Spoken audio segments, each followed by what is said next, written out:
This is the NXT no name podcast yet. We're thinking NXT experiment. Yeah, there's so many names out there. Whenever this goes out through the interwebs, we'll let the fans decide if they want to. Listeners decide if they want to come up with a name too. Because we have NXT Cast, we have NXT Showdown, and what was the other one that you were talking about? NXT Nation. Yeah. So I'm NXN, and no, that isn't a coincidence that NXN and NXT. I've used that name for a long time. Nixon. It's my last name, and the co-host, the host, second host of the show. Yep. How's it going? Doing good. How's it up there in your side?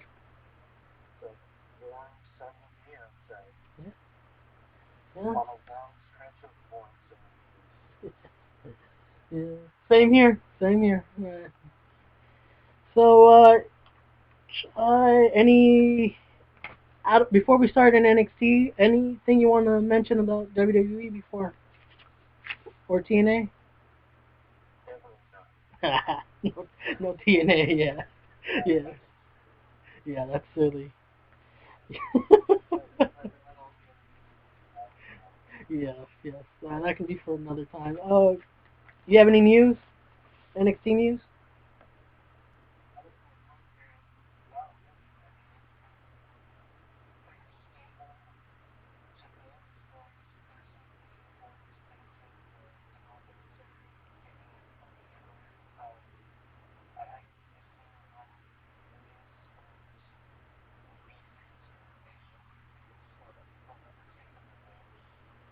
Here's the deal that Triple H is headed down there. Lance Storm is headed down there too, and they're doing a show there in Full Sail University where it's often hosted, and they are opening the developmental center as of tonight. So that's the news on that. And former NXT star Percy Watson was in a small interview over the weekend. Do you know that?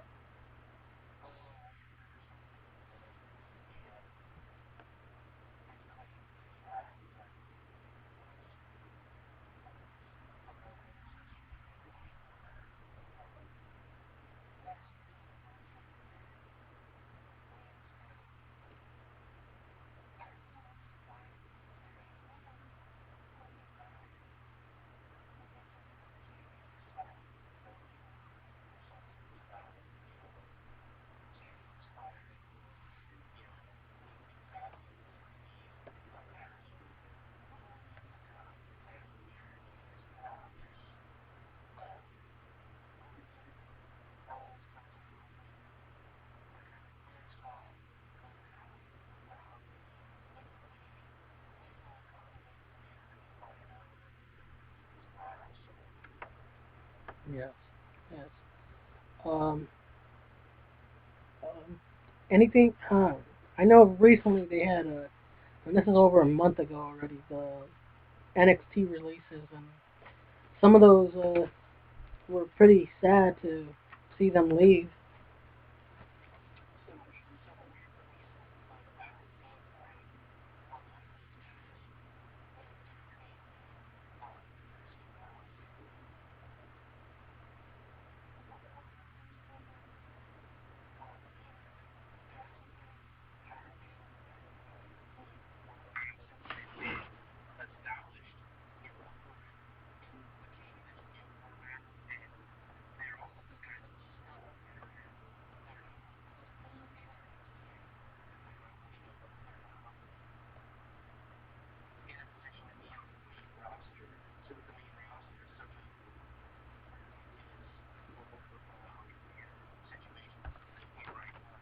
You know, it is.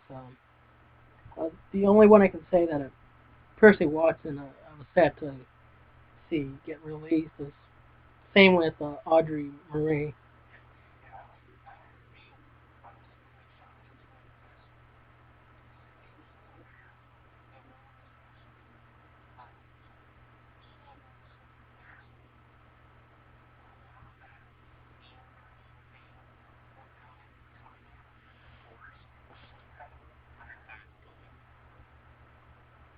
Yeah, she did. Um, Trying to think who else.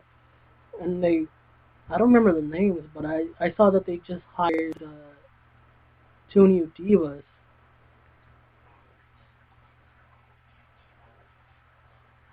No, two other ones. Yes, the two models.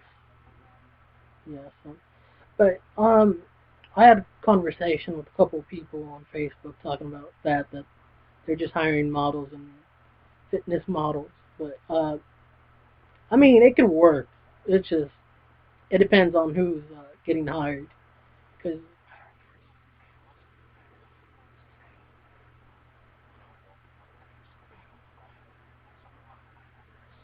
and I will say, Sarah DeRay being hired a couple months ago, was it a year ago?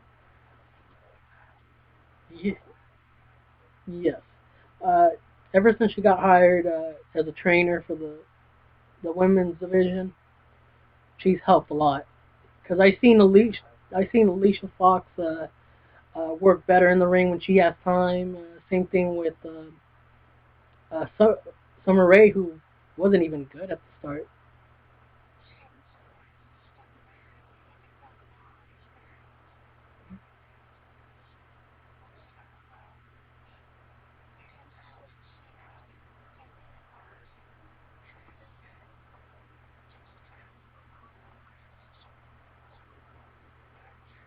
Yes.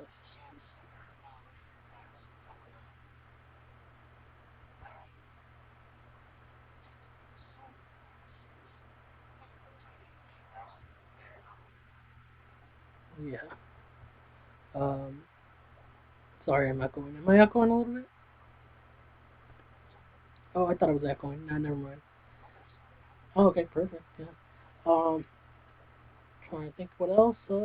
Yeah, no, the ones you were talking about, and I want to get this out of the way before we even get to the show because I know you mentioned the two girls that were hired, and that's Yo-Yo. I think that's her name, JoJo, or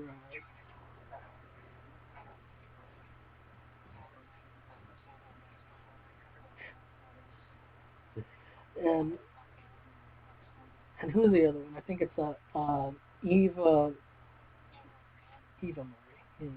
Yeah, they don't look like they know much yet, but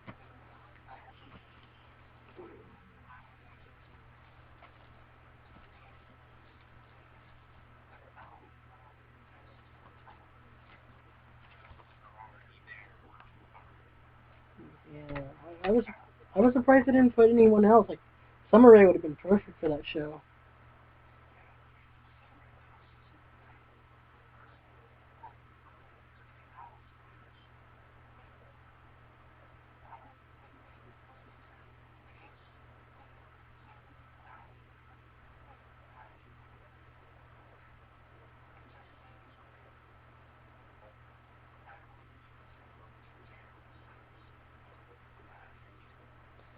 Well, one can see this. I think this Sunday they're gonna premiere it, but one will see. Not bad. If it's this Sunday, yeah, I'm one that doesn't mind watching that. I'll give it a chance. But if it turns out to be bad, uh, uh yeah, I do. Yeah, I do. Um, okay, so I guess let's start it off. Let's do this real quick.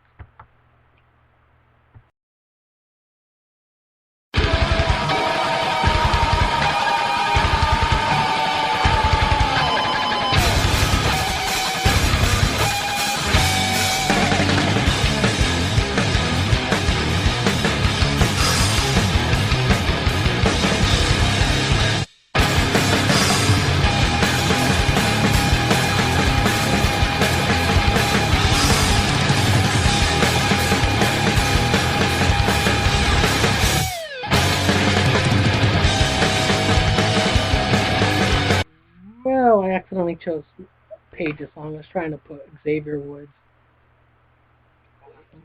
Yeah, I don't care. Just to start it off. No, I've really gotten into his theme song. It's a lot of those theme songs in NXT for the are very good. Mm,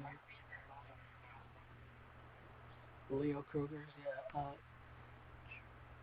Maybe let me see this. I don't want to play it. I just want to find out what the name of the song is. I think it's called Flatline. Yeah, that is.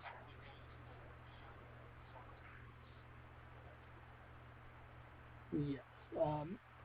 You want to start it off?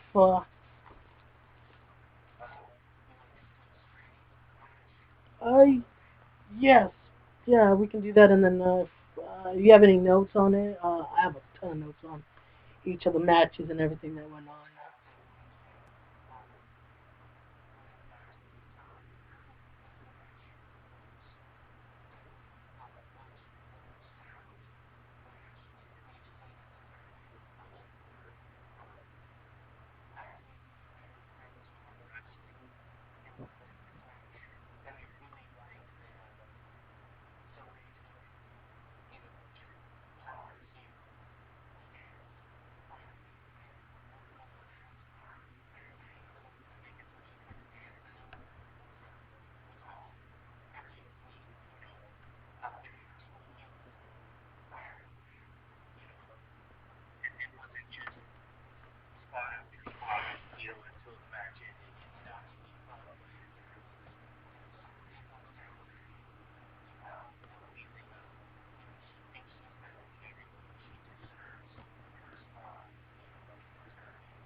You're saying Tony Dawson and Brad Maddox. I'm not the biggest Brad Maddox fan. I gave a lot of judgment on his about him, and uh, but when he is a little bit serious, because I know he's trying to take it like a comedic commentary role. He can be serious sometimes, and he's great. I found that a couple months ago when he was on there. Uh, but I don't hate him anymore. I'm seeing now that he's really good.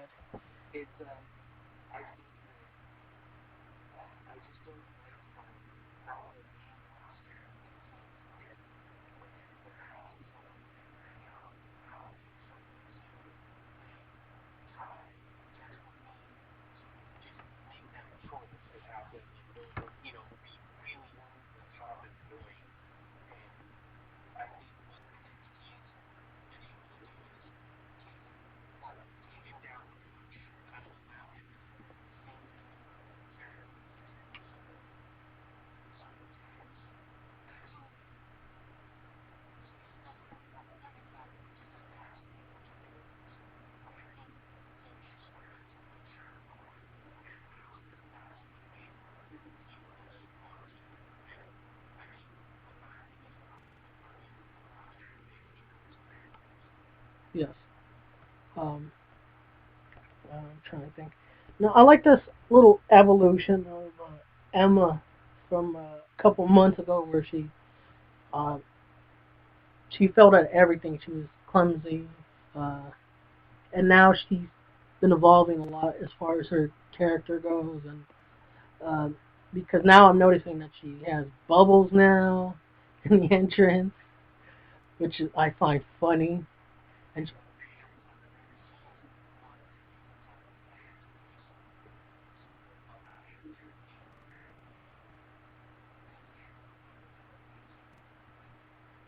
yes, and it's a perfect idea. And her even doing this whole adding Emma to everything, Evolution, Emma Dan, I think, There's so many. Even Emma Bubbles. Yeah. Uh, so yeah, the crowd just chanting Evolution the whole match. Uh, and it was not a bad match. I mean, Summer Rae was just doing a bunch of submission holds from what I know.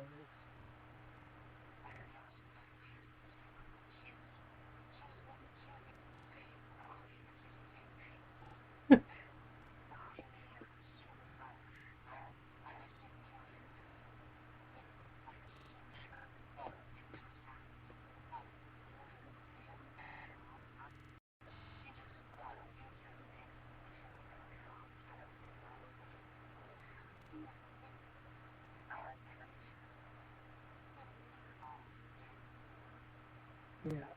No, the thing is with the women's division on NXT, they get more time. They get more time because, like I said earlier, girls like Alicia Fox, who turned out to be terrible on Raw and SmackDown, end up being. And I've had somebody tell me on one of the Facebook pages, uh, she's not that bad. She's really good. Yeah, yeah, I agree. Yeah,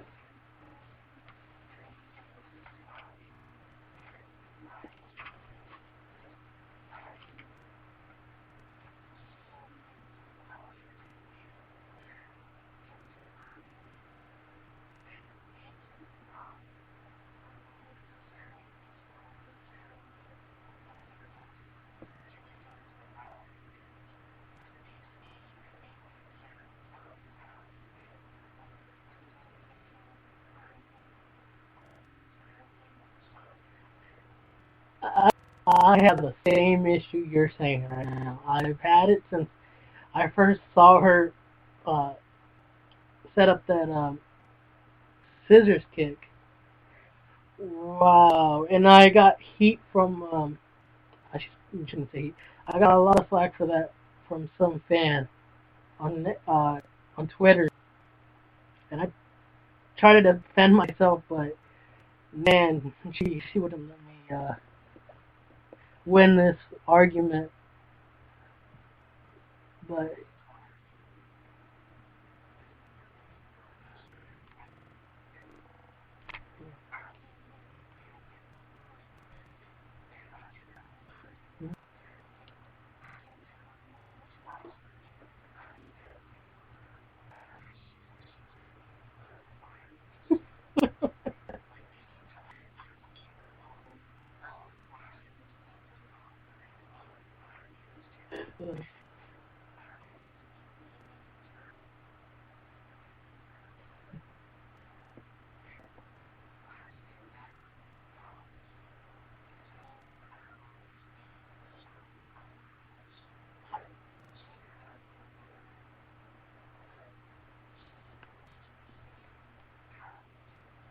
yes, let me say this. She's a sweet person. Met her before.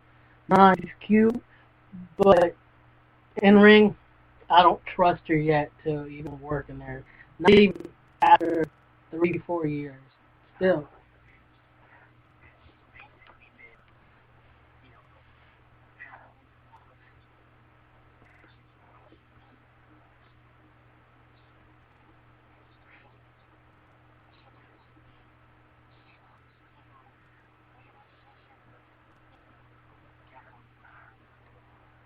yes, and she should have. Yeah, yeah. Uh, enough of her, because she's injured people, like you said. Yeah, yeah, yeah. So no, Emma ends up. Oh, I love this back and forth pin with Emma and Summer Rae, where Summer Rae tries to go for a pin, but Emma goes, puts her legs down, like you were saying earlier, and starts doing the arm Emma dance, which I found funny. And then Ray goes, then roll up back with Emma, and she wins. So where to see her?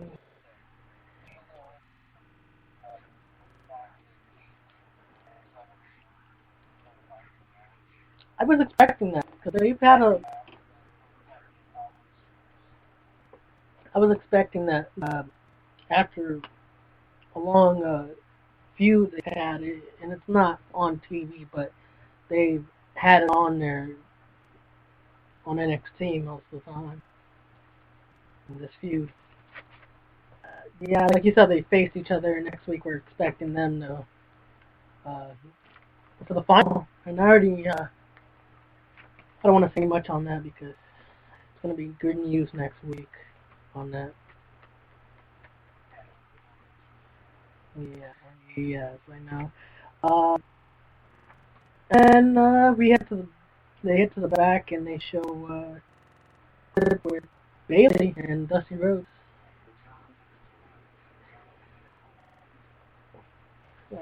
Uh, I'll get to this. Man, maybe I could say it. I'll say it now.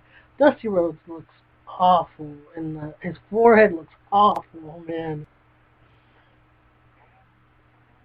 Oh, yeah. Wow.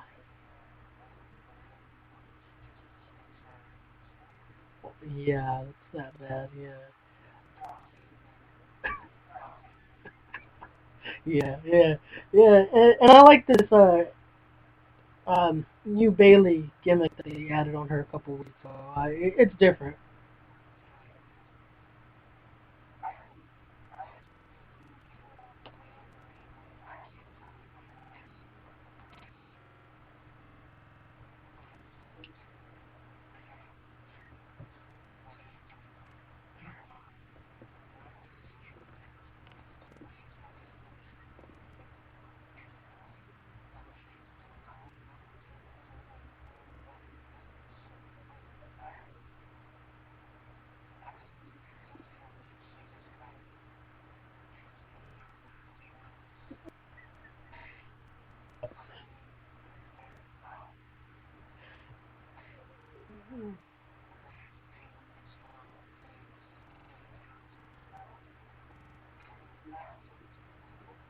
Which I found hilarious when he came back and then Dusty.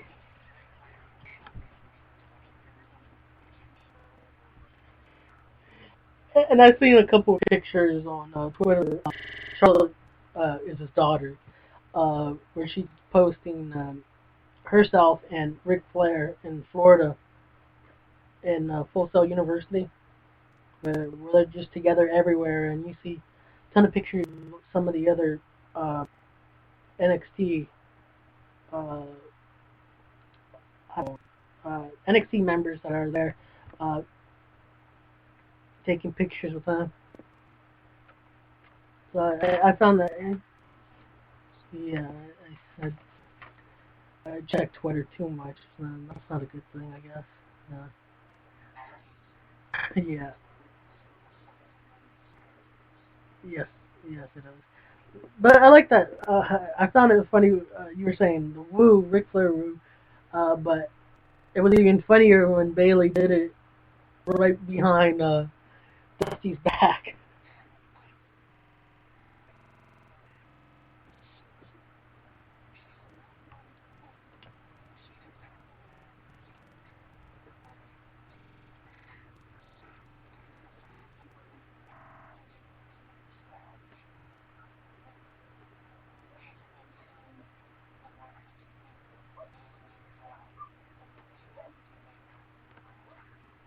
Yeah, I've seen her work and Shimmer and was it Shimmer that she was on?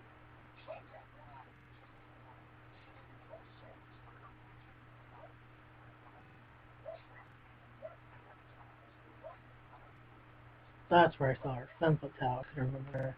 And I know you're. I don't want to say you're a fan. Are you a fan? Bailey. Yeah.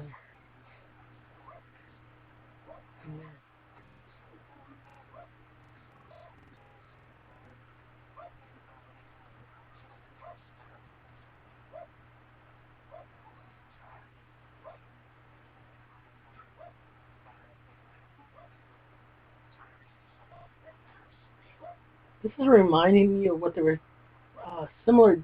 something similar they were trying to do with AJ Lee when she was on NXT, where she was you knew she was a fan, and they were trying to push her to that, and that's what it looks like they're doing, but another step higher.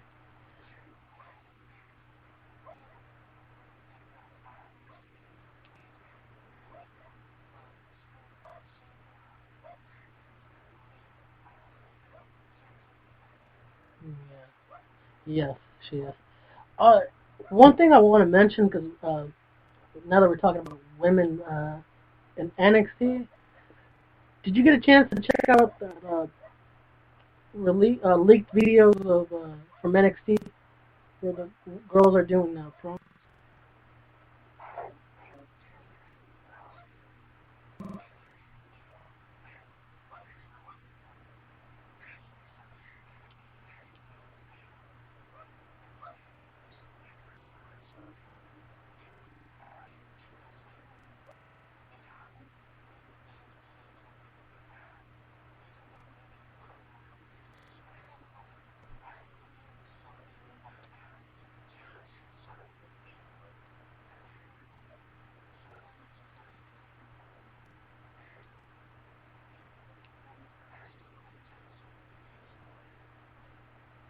It wasn't much. It was just something to test the waters, because they had on one they had Emma doing what she's doing now, but it was just a promo for what she had now. So it looks like they did use that, because she did the whole uh, gimmick she's doing right now, and then they had I'm trying to remember. I think it was Charlotte and don't remember who else. I want to say Bailey. They had Bailey and Charlotte together in another video, and again, that was just to test the waters to see what they can do. So it wasn't really much. It wasn't uh, anything that they're doing right now as far as the Emma one. And then the third one was Paige, Summer Rae, and that Russian wrestler that got released. Yeah, Anya. Yeah, Anya. Those three doing a promo towards the Shield. Yeah, yeah, and they were talking about how they wanted to form their own Shield, where because what was the Shield? Justice against all uh, wrestlers and some wrestlers, and Shield didn't ever mention the women's division, so Paige is the one in control most of this time on the in this promo video, and she's talking about how Justice. What about the women's division? They need more help than anything. So yeah, yeah,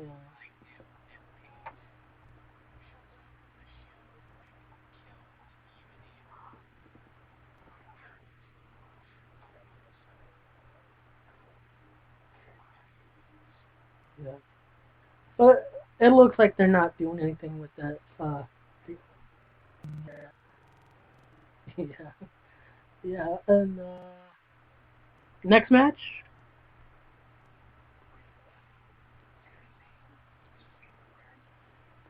let me get your thoughts on Sami Zayn. I wanna. Can I go first on this? Because nothing negative. I was a little disappointed at the beginning that they took his generical gimmick off and the mask off, but I'm not hating this. I'm not sure if they're just testing how he does without the mask, but I'm not hating it. He still gets a lot of chants. Crowd reaction is huge, and he's not a bad wrestler. He's a very good wrestler. So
Yeah, and that's sad.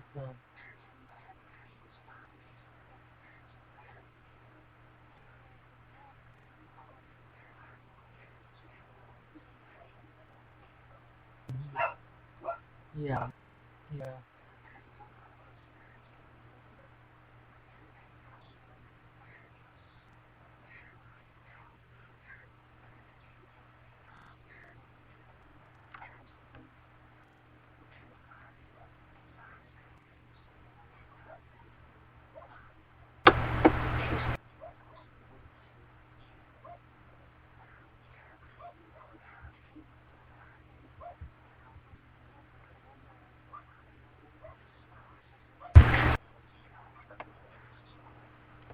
yeah. Um, no, I don't want to mention lucha stuff because when I'll get into that. Yeah, but yeah,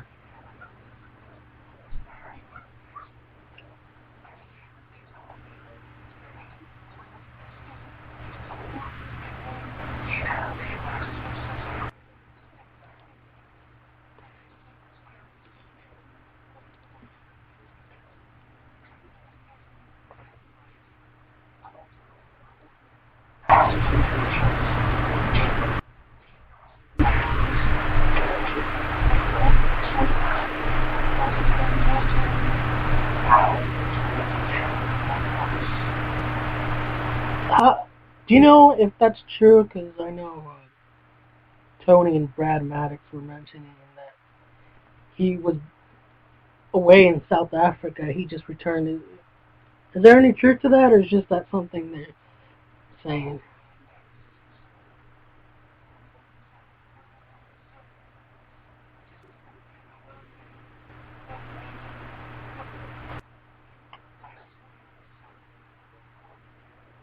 Yeah.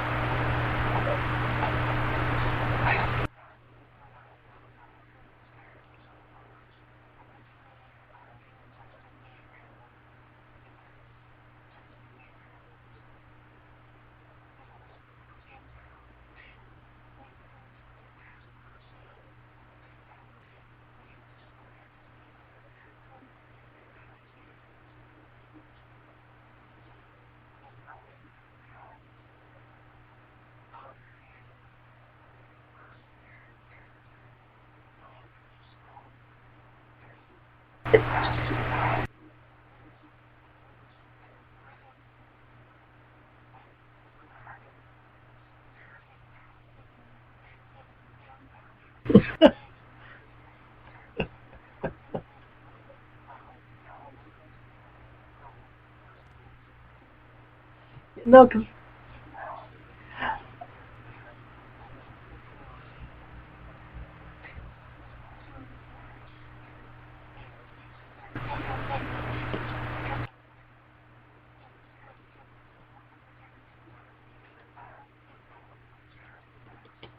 yeah, yeah. Um, no. Here, how much do you know of comic books? How far? How well is your knowledge on that? Perfect, perfect.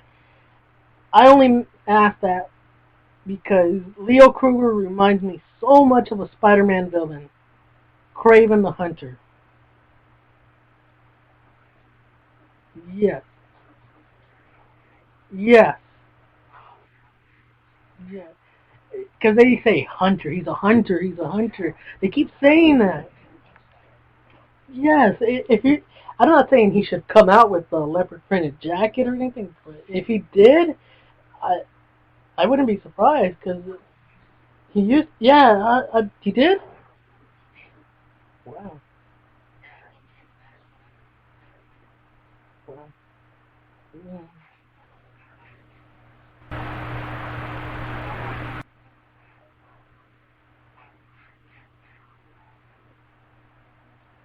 yeah, yeah, um, yeah, yeah. Uh, hopefully Marvel doesn't get him for that.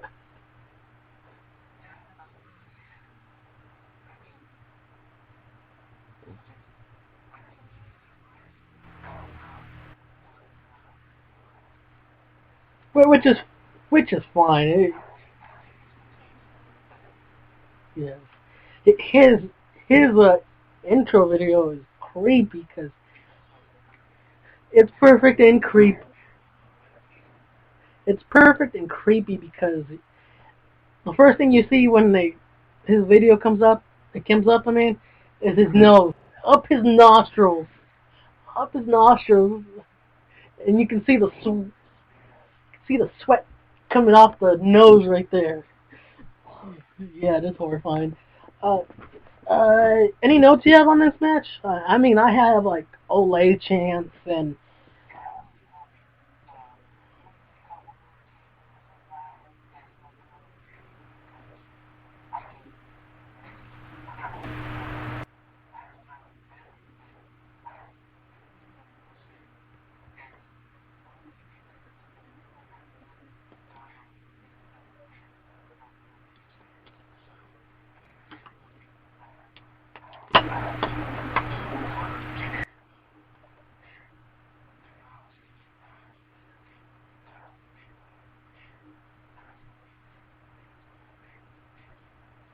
yeah, yes. Because I noticed Brad Maddox mentioning how dumb it was that they were chanting that. Uh, it was awesome, but at the same time, I uh, it's not Spanish, Brad Maddox. It's not Spanish exactly. It's just a football soccer chant. That was the only problem I had issue the whole night with his commentating, but that was it. Uh, I mean, yes, yes,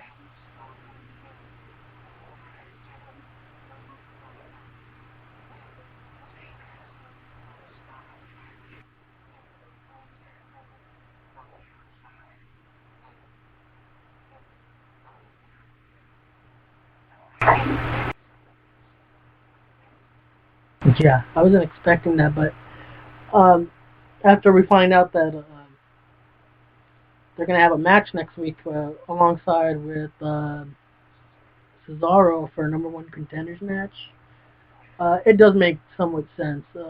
Kruger goes for the armbar a lot in this match, and it, make I don't know if I don't want to say it made sense.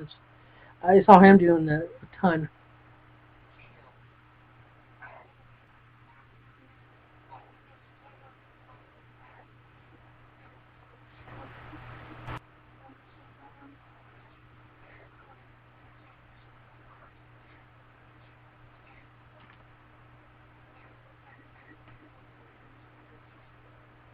Yes, it is. Uh, any other thoughts on this match, bro?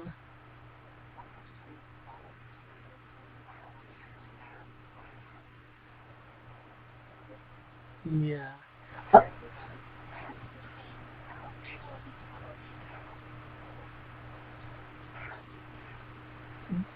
Back to Brad Maddox's commentating, I do like that he mentioned a spine buster by Sami Zayn.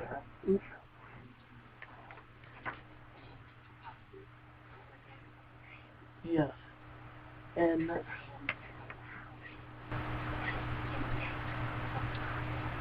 yes, but I like that he says, what do you say? It's a Arn Anderson spine buster.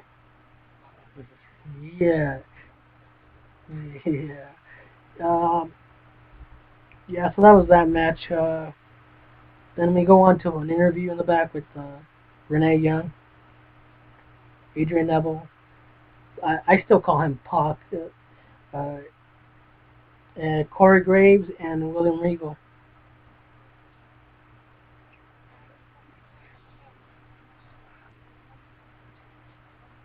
Yes. Um,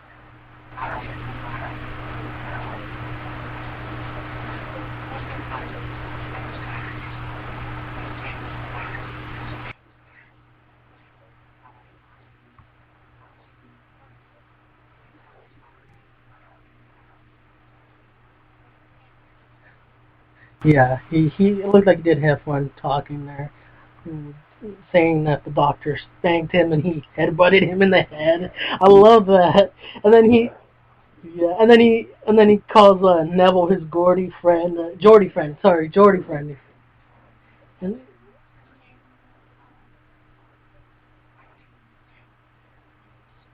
speaking of Geordie accent, yeah, yeah, which I love that he did that too. One thing I did know, and I had no idea that Corey Graves had a debut match long time ago in WWE. I don't know if you know this. 2006, June June 10 of 2006 on Velocity against the Pitbulls. Yes, yeah, that was on Velocity. I'll even give you a link. Yes, yes, I have a video from that. I could even give it to you later on. I'll end up posting it on the Facebook page, on the Ren EM page. So, yeah, I'll post it there. Uh, yeah, so that was that interview. Renee Young is. I could see why they replaced Matt Striker. It looks like they replaced him with her because she. Yeah. Uh, let me a couple of advertisements with the TV reality show that they're having and the War Games DVD. I just noticed that down for no reason.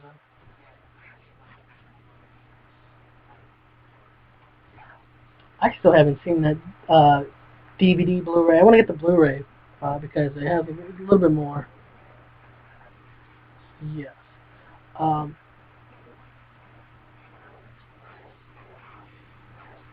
exactly. Yeah. Uh, then they go right into Mason Ryan. Go ahead. I knew you were going to say something on Mason Ryan.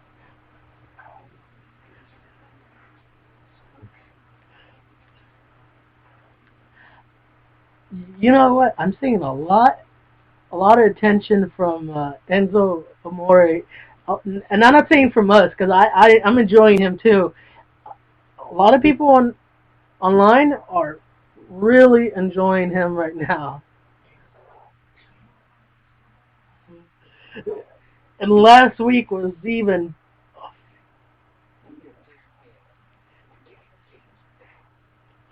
SA. Let me spell it out for you. SAWFT. Soft.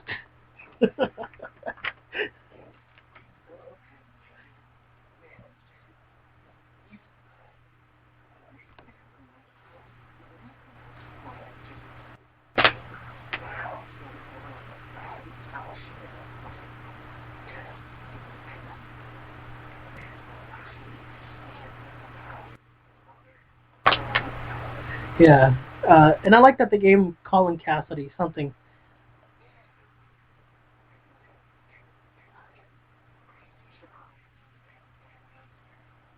Yes.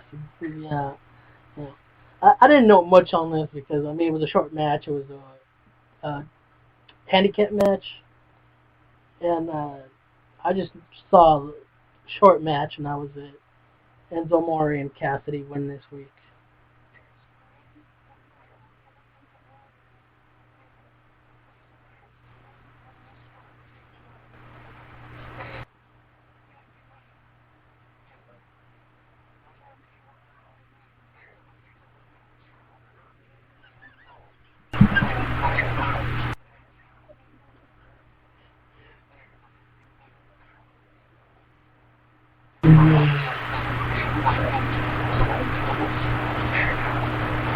Yeah. Uh, I can't wait to see what they do with these two in the near future.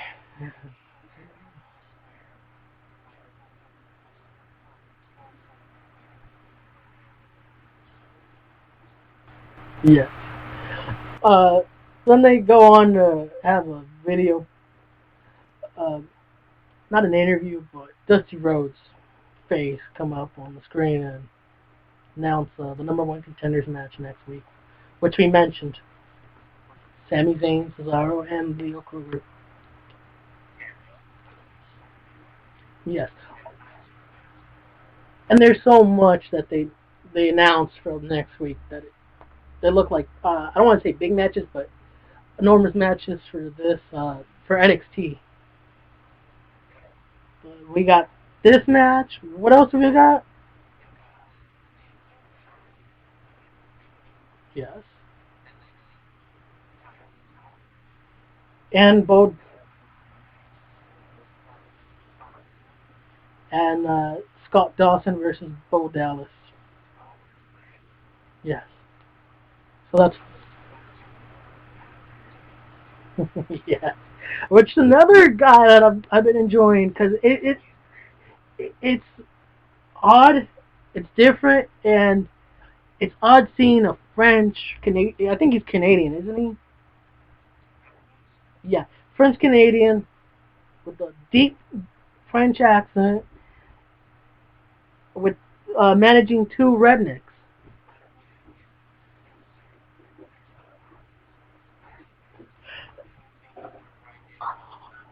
Uh, was it an interview that they did a couple weeks ago where I think it was Scott Dawson was to the right of Sylvester before it, and he's just drinking that down.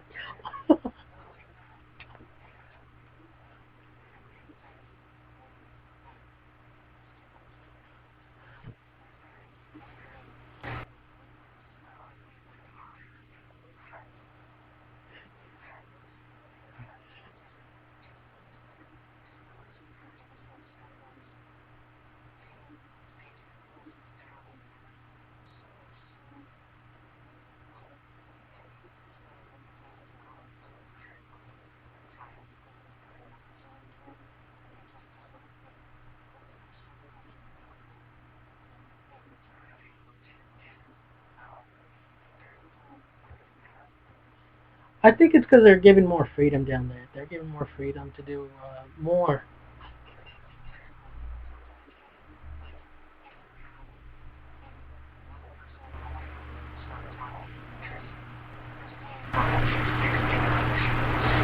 Yeah. Yes, yes. And trying to see if they mentioned anything else. Doesn't look like they did. Uh, then we go to the main event, which was incredible. Yes. And they start off by having Bray Wyatt and the Wyatt family, and I had to note this promo down that he gave. Man, I just wanted to see what he said exactly, because he says, "My heart bleeds for you. I really have the hand to them. No matter what we do to them or how bad it gets, they keep coming back and they fight for what? Those are the foolish sense of pride. In time, I think they will realize that this was all a mistake. In time, they will realize I'm just a wolf raised by the lamb. And in time, they will find that this night here, right now, belongs to Bray Wyatt. Follow the buzzard." I, yeah, and man, it's amazing to see this guy go from what he was a couple years ago to this. And I had to do my research on that. Bray Wyatt, found out that I had no idea that he was. His father made him go to college first. Yes, and he got his bachelor's. And it looks like this guy learned a lot from there, because if this guy's doing promos like this and he's talking perfectly, man, and he created this gimmick.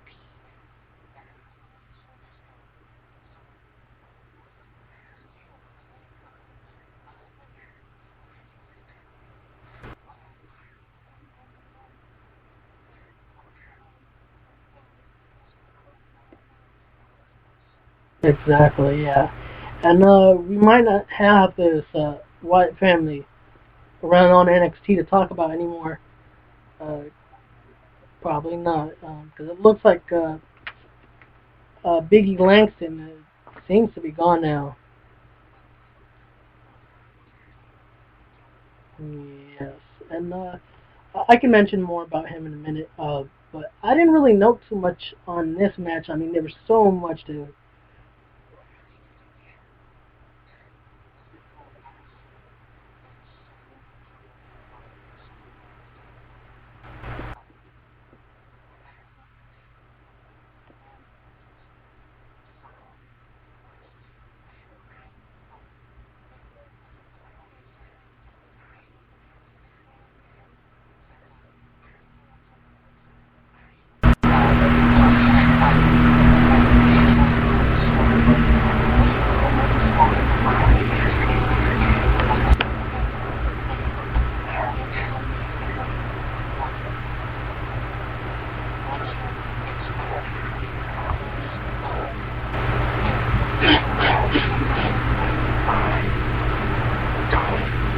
Yeah.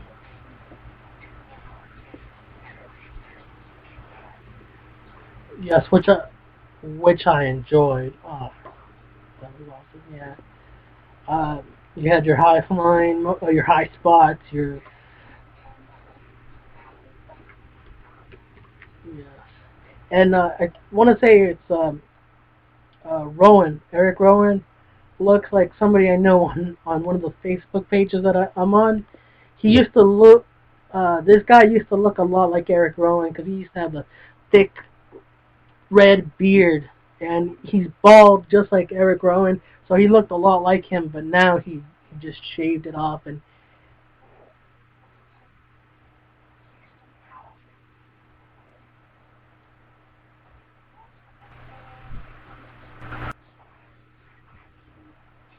yes. And I like that. Like you said, he caught William Regal out of nowhere, Bray Wyatt and the sister Abigail to take the win.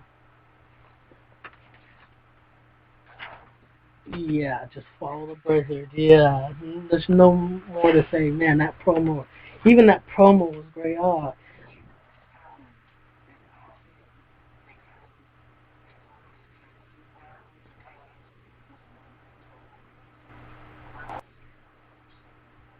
yes, yes.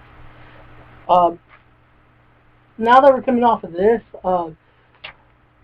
we had talked about Xavier Woods.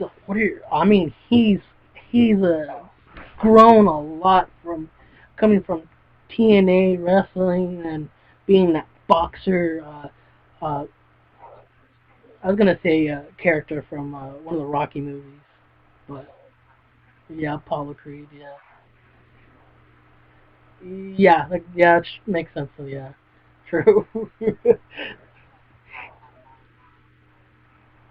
Yes, but it amazes me that like I said, he's come very far uh, from tagging up with um, Jay Lethal in NXT. I mean TNA, and I've seen Jay Lethal's work lately and compare these two guys, and wow,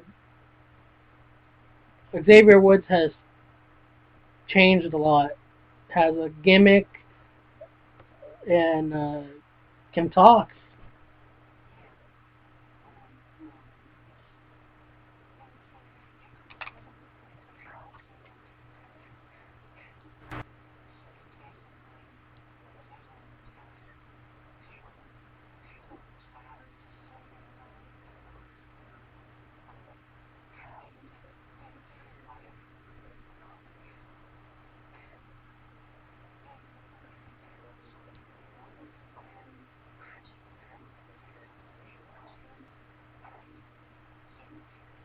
And what would you describe this gimmick of his? 90s funk? Cause because a couple of weeks,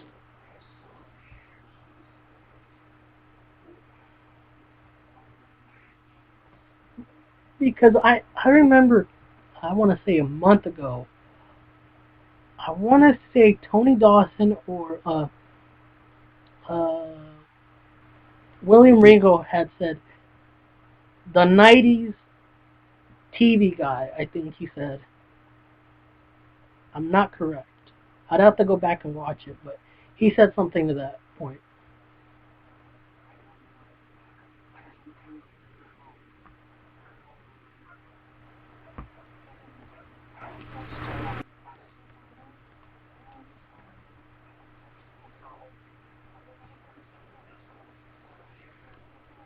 Wow. Wow. Yeah, and I seen him tag up with. He just left, didn't he? Who was he teaming up? And Audrey Marie was their manager in FCW.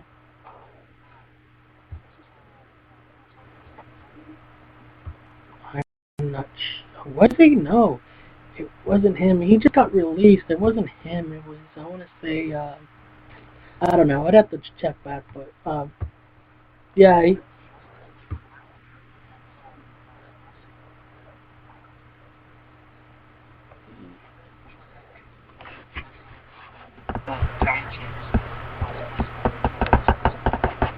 Maybe it was Wes Briscoe.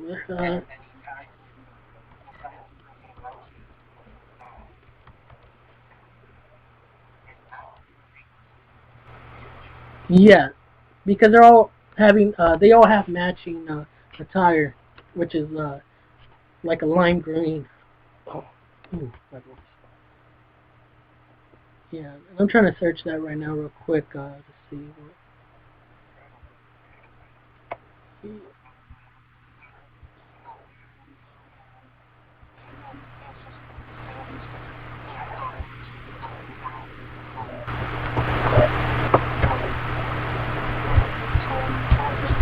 Hmm.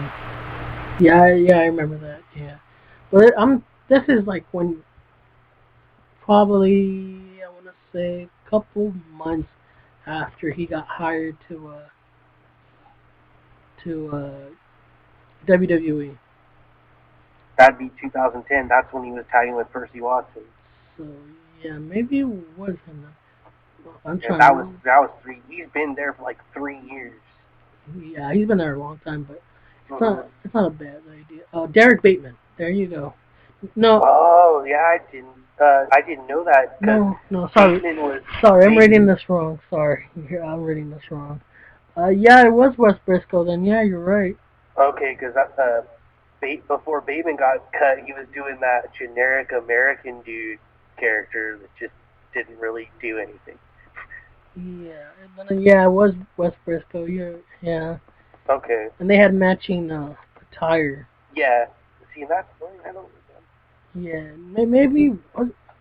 Why am I thinking it was Johnny Curtis that was doing this? Fandango that was tagging up with him, and they. I seen that picture somewhere.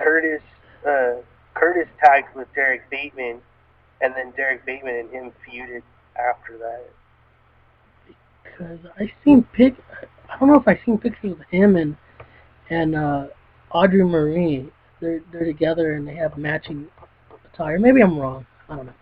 But I can check that later and post it on the group page just to. Well, your completely obscure wrestling credibility just dropped 5 points. Yeah. If I'm wrong, I'll accept that, of course.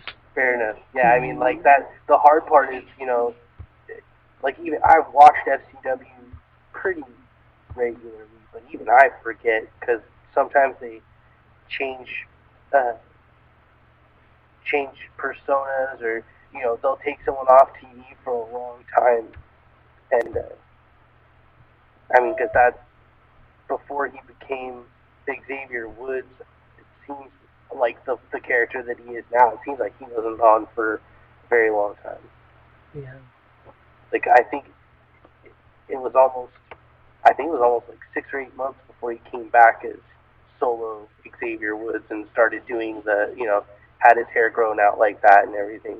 But yeah, just a great, that's why, if the WWE would just start trimming down the roster of all these people that just aren't generating income for them and started moving people up, there are still plenty of people down in NXT that could do just fine wrestling on TV, for the tapings and everything. So. And they're hiring so many people right now. And see, I did find a picture, but I think it is. It looked like Johnny Curtis to me. Did Johnny Curtis have long hair before? Yeah, but so does Wes Briscoe. Yeah, then it was Wes Briscoe. Yeah, I must have seen. Well, you're a dirty, dirty liar. Yeah, then it was Wes Briscoe. I wasn't sure. Blonde hair? Yeah. Yeah, Wes Briscoe.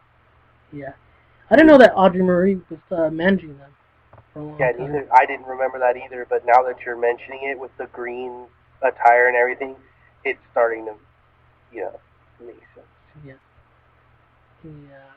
Yeah, and they're, like I said, they're hiring new. Have to fill that developmental facility now. I mean, it's what I like is, being someone that's followed developmental even back to like the OVW, Deep South Wrestling, even like Les Thatcher doing his school and everything, and Harley's school.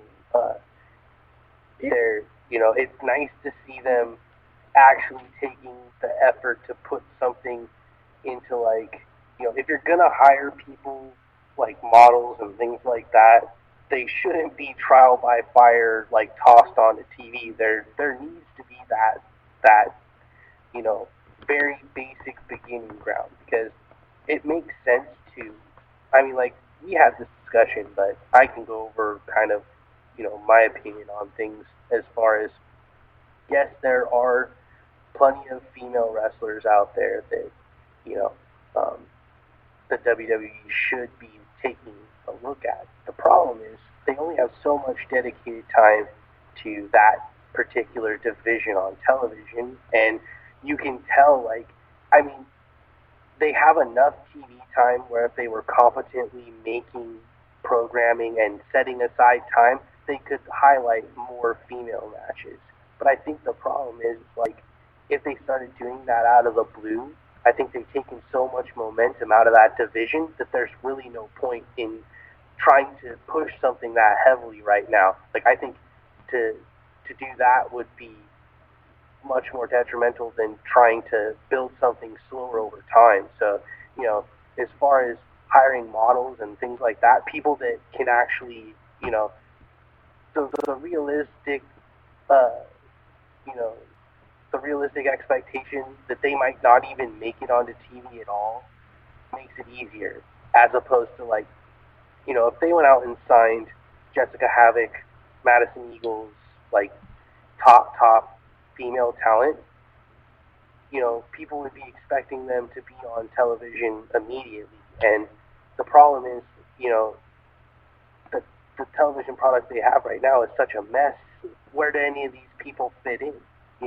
Even if they did skyrocket through development and everything, the people that have never been in development, they have to learn an entirely new language, basically, of how to do everything. So, that also is a big thing when it comes to, what it takes to, become a full-fledged member of the roster. And I think that now we're finally at a point where better guidelines are going to be drawn out. We'll see. Because, you hire models because they have usually spokesmodel backgrounds where they're comfortable talking with crowds and things like that. And, that's how you have, like Ric Flair's daughter. She started as an interviewer. They were just kind of using her sparingly. And then same with Summer Rae. And they use that time to develop and still use them in another capacity to, keep them employed and still have them learning at the same time. And it's just, seeing something like this, instead of trying to sign independent talent, toss them in and hope that they do the best, I think this is going to give a fair shot to people overall. Yes. you know, like a guy like Punk, where it took him, you know, kind of, you know, pushing against the people that could help him, you know, get up into the main roster. And you know, you hear on his DVD how it took people, you know, politicking for him to get that push and escape that bubble. And the way they used to handle developmental back then is why I'm so looking forward to seeing what they have, you know, coming down with this new system that they're developing. 3 things I gotta say. First off, with the Divas women's division, I have no issue with them hiring models, because you look at one model, that fitness model that made it big, and now she's a Hall of Famer, Trish Stratus. And like I was saying earlier, if these models want to go into the WWE and learn, that's to them. They really want to take advantage of trying to learn, do it. That's what Trish Stratus did. She was dedicated to learning so much, and look where she's at now. And as far as CM Punk goes, from what I know, he is very verbal in the back, in locker rooms. He's very verbal. He's very outspoken and will say anything. Because I've heard him talk to other guys that he works with. Like he's talked to Zack Ryder in front of me, and Zack Ryder, he mentioned that he couldn't take the title, that he has the internet title, to TV, and he can't do it because he'll get in trouble. And what does CM Punk say? Just take the title on TV. What can they do? Take it away from you? And are you still here? Yeah, I'm listening. Okay, yeah, just making sure. Yeah, just making sure. And OVW, I did see OVW when it was around. I didn't see it that much because there wasn't so much of a way of getting. Yeah, I mean, that was watching OVW TV. Really, even when YouTube was in its infancy, it was really hard to track down episodes, and a lot of that I saw was piecing stuff together, and you know, it wasn't as easy as it is now. Like now, you can even, you know, stumble across entire months and, you know, entire catalogs of that stuff. But like even harder to find was Deep South Wrestling. Like Deep South, like I haven't looked for it on YouTube in a long time, but that used to not be very easy to find either. FCW, I had never been able to find that till now. I can only find like one clip or two from certain shows. I mean, like you have one show, and the month later you have another clip from. You know someone in Florida, get that Sun Sports channel. Yeah, and now that was a problem with that, but and I didn't really like the comparing OVW as far as comparing OVW to what FCW is, because I'm not including what it is now. This is months before NXT became a television program.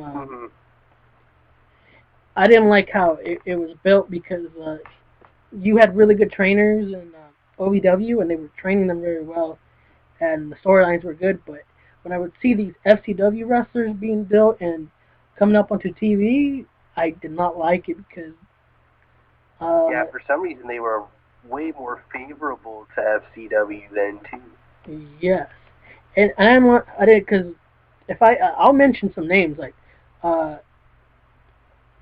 I gave a lot of heat to a lot of slack to Wade Barrett, because I find him very generic, and he came from FCW. He's one of those guys, Jack Swagger,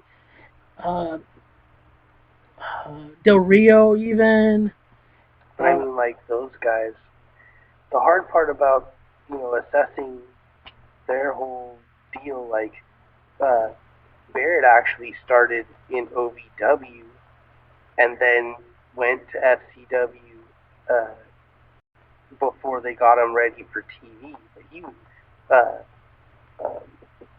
Barrett was actually, man, I want to say, Barrett started in OVW like, I don't want to say like, he was there with like Colt Cabana. Wow. Like, and Paul Burchill and, you know, those types. Wow. And, yeah, that's probably... Like, Rico. Wow. And, yeah, you know, that was a long time ago. Wow. Yeah, and I mean, he's one of those guys where, again, Barrett is strange because they try to make him a full, like, not every actor is a leading man. Wade Barrett is not a leading man. He can be a great, like, if he would have been, like, his whole run with the Nexus would have been awesome if there would have been somebody else there with him in a, like, if Otunga would have been more of a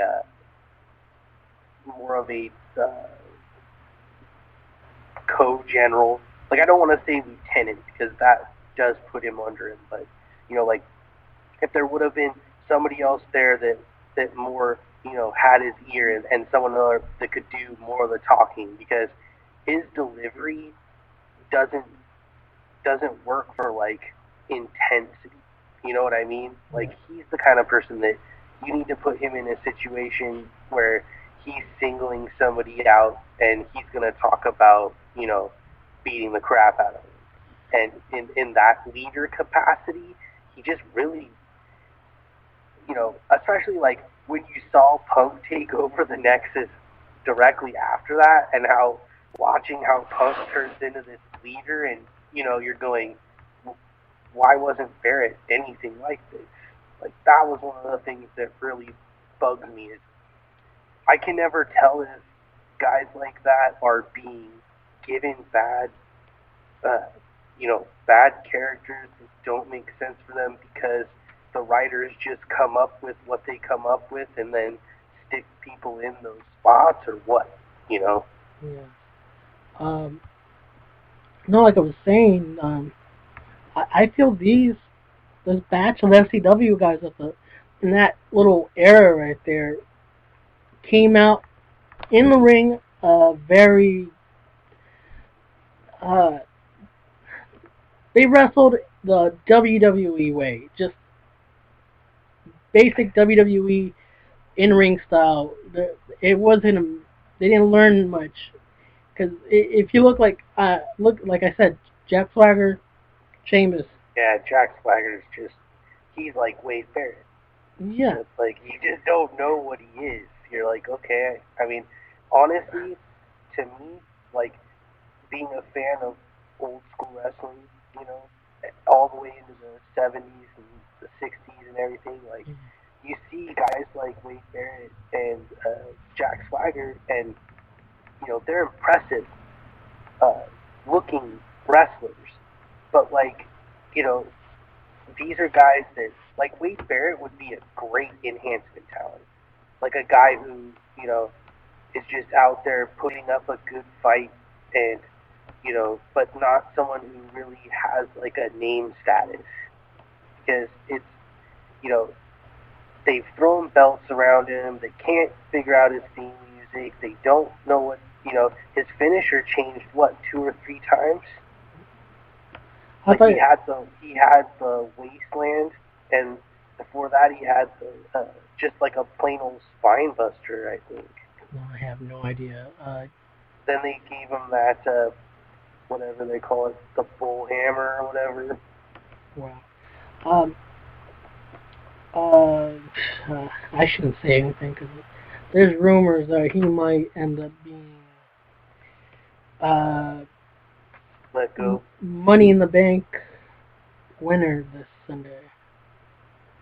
Which, I mean, like, to me, that just has, like, the same old Drew McIntyre head scratching, what are you doing with this guy thing to it. You know, it's like, they just get these ideas behind them to push people, and because, this, you know, because of the way the process of their writing works, like, they just choose to shoot forward with an idea, and, you know, Wade Barrett winning the briefcase out of nowhere, you know, as someone that, like, I follow Raw hardly at all, because it's just nauseating. Like, I can't stand it. Like, I'd rather listen to other people talk about their horrible experiences watching it than have to do it myself. You just wait for the matches where they go, okay, this is worth watching, and then I'll go back and find it. But, you know, there were months going by where it was like, you know, it seemed like I was reading, you know, they completely had to scrap, you know, this show tonight, or, you know, this angle has had problems because now they can't, you know, book it all the way through because someone got injured or someone failed a drug test, or, you know, and it just, I think that it's funny how NXT is this stable, you know, and it might be, again, like, because of the format, they can build on setting a storyline in a continuous story arc through the recordings, and then if there's an injury, you know, like, they've had several mishaps since coming to Full Sail. I mean, like, Neville and Darren Oliver won the tag belts. Darren Oliver got injured right after, so they, you know, brand new champion can't wrestle because he's hurt. Darren, you know, no, I'm trying to remember his Oliver Gray, you mean? Oliver Gray, that's yeah, right. Yeah. Darren Oliver. Yeah, Darren Oliver.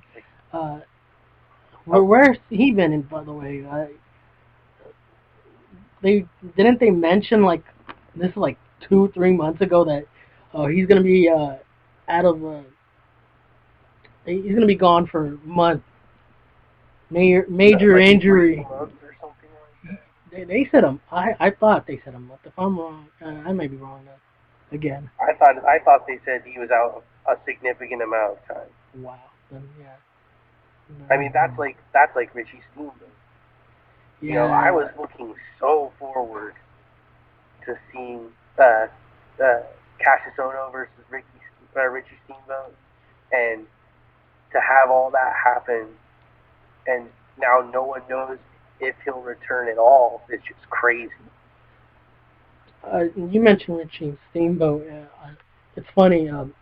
Last year when I went to WrestleMania, I took advantage of going to their their fan access, and big change from last year to now. Last year, NXT had not existed yet, and they were just at the time bringing up these FCW guys at access to have matches, and it was amazing to see. Wow, years passed by, and look, Bray Wyatt wasn't even Bray Wyatt at the time. He was still Husky Harris, right? Yeah, I just remember that right now. I remember seeing him, and everybody turned around, and they're like, "Oh, look, it's Husky Harris versus." It was Husky Harris. I don't remember against who, but I remember seeing Bo Dallas versus. I'm trying to remember his name. The big dancing guy from WWE. Brodus Clay. He was a big deal in FCW too. It's funny to see, you know, he was like this big enforcer guy, and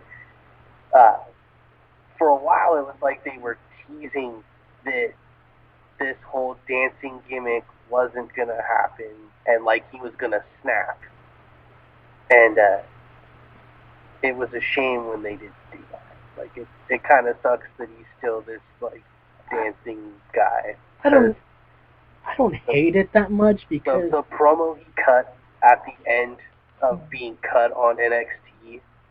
Yeah. Do you remember that? No, I don't remember at all. As he's like standing there, he's like, "You guys killed all my dreams by getting me eliminated. Well, now I'm gonna kill all yours."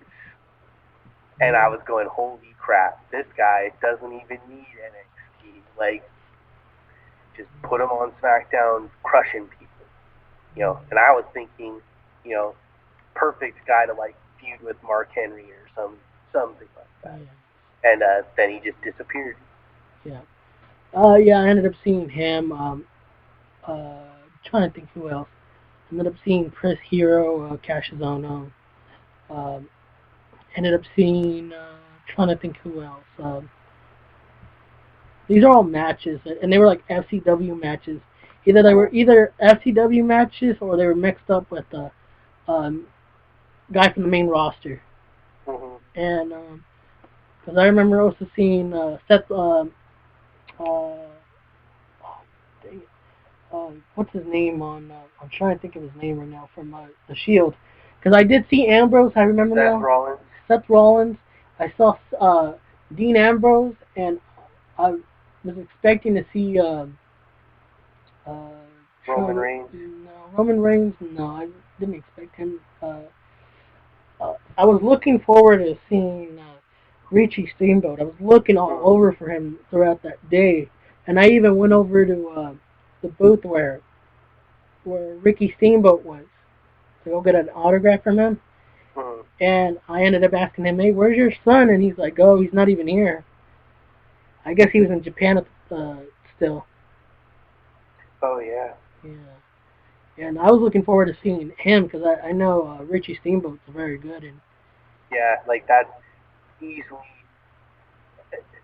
one of the most disappointing things about NXT starting after the sale was that was going to be like, I think, the feud that elevated him onto TV, and then all of this has happened. So yeah. I really hope eventually he can heal up and, you know.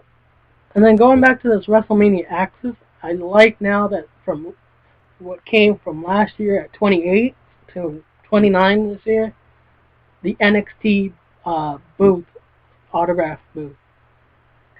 Yeah, I would love, you know, I would really like to see them start, you know, using the NXT belts in a pre-show capacity or something, you know. Yeah. It would be nice, you know. I mean, granted, I don't think it'll happen until they're on a national television deal again, but it just sucks that, you know, they're getting this crappy Divas show and NXT still doesn't have a home, and it's better than Raw and SmackDown.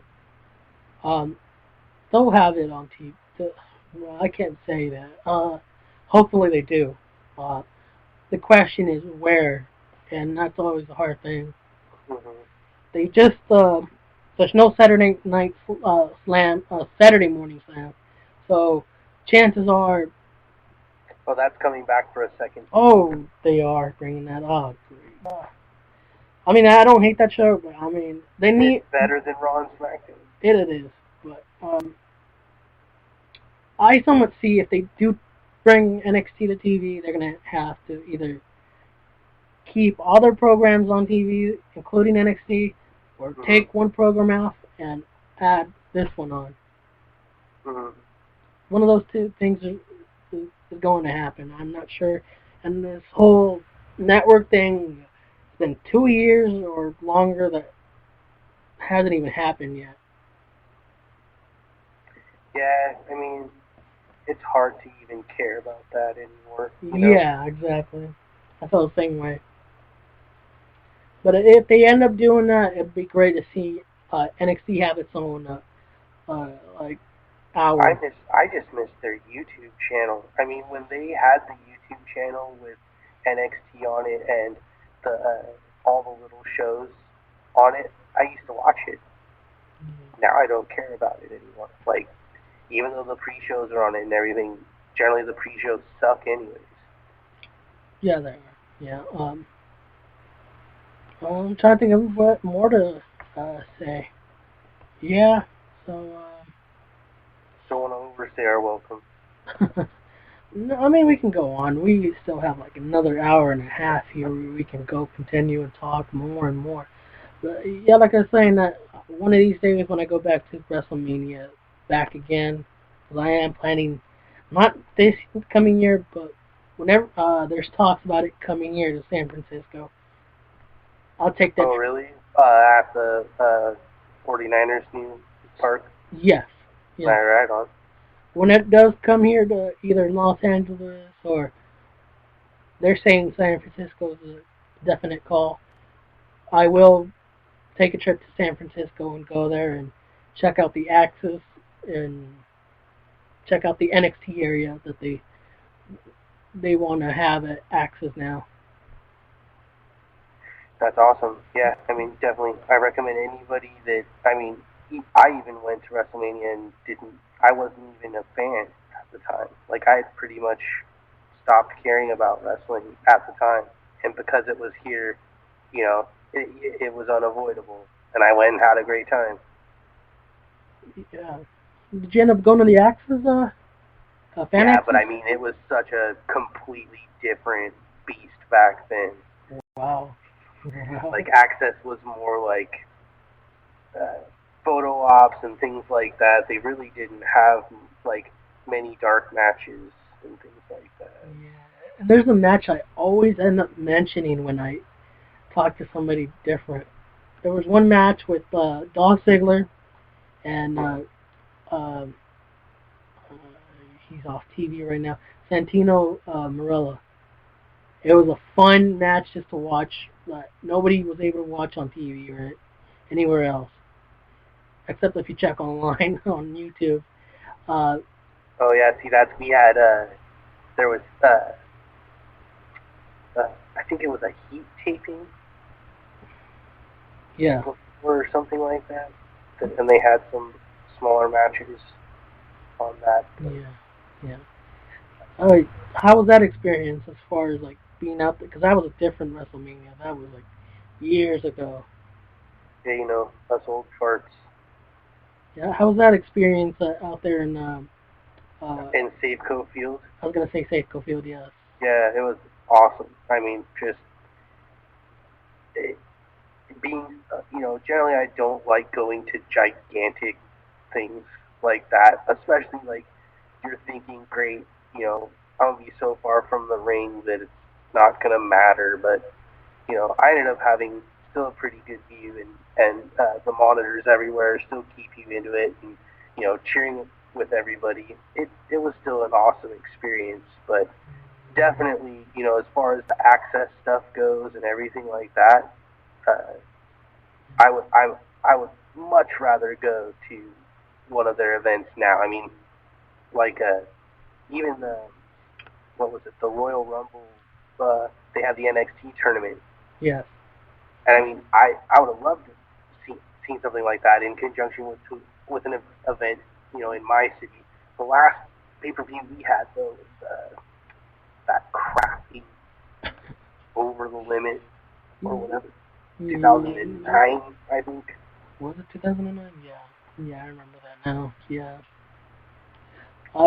But yeah, if anyone ever has a chance, even if you don't want to go to WrestleMania and pay a certain amount of money, definitely go and pay $45 for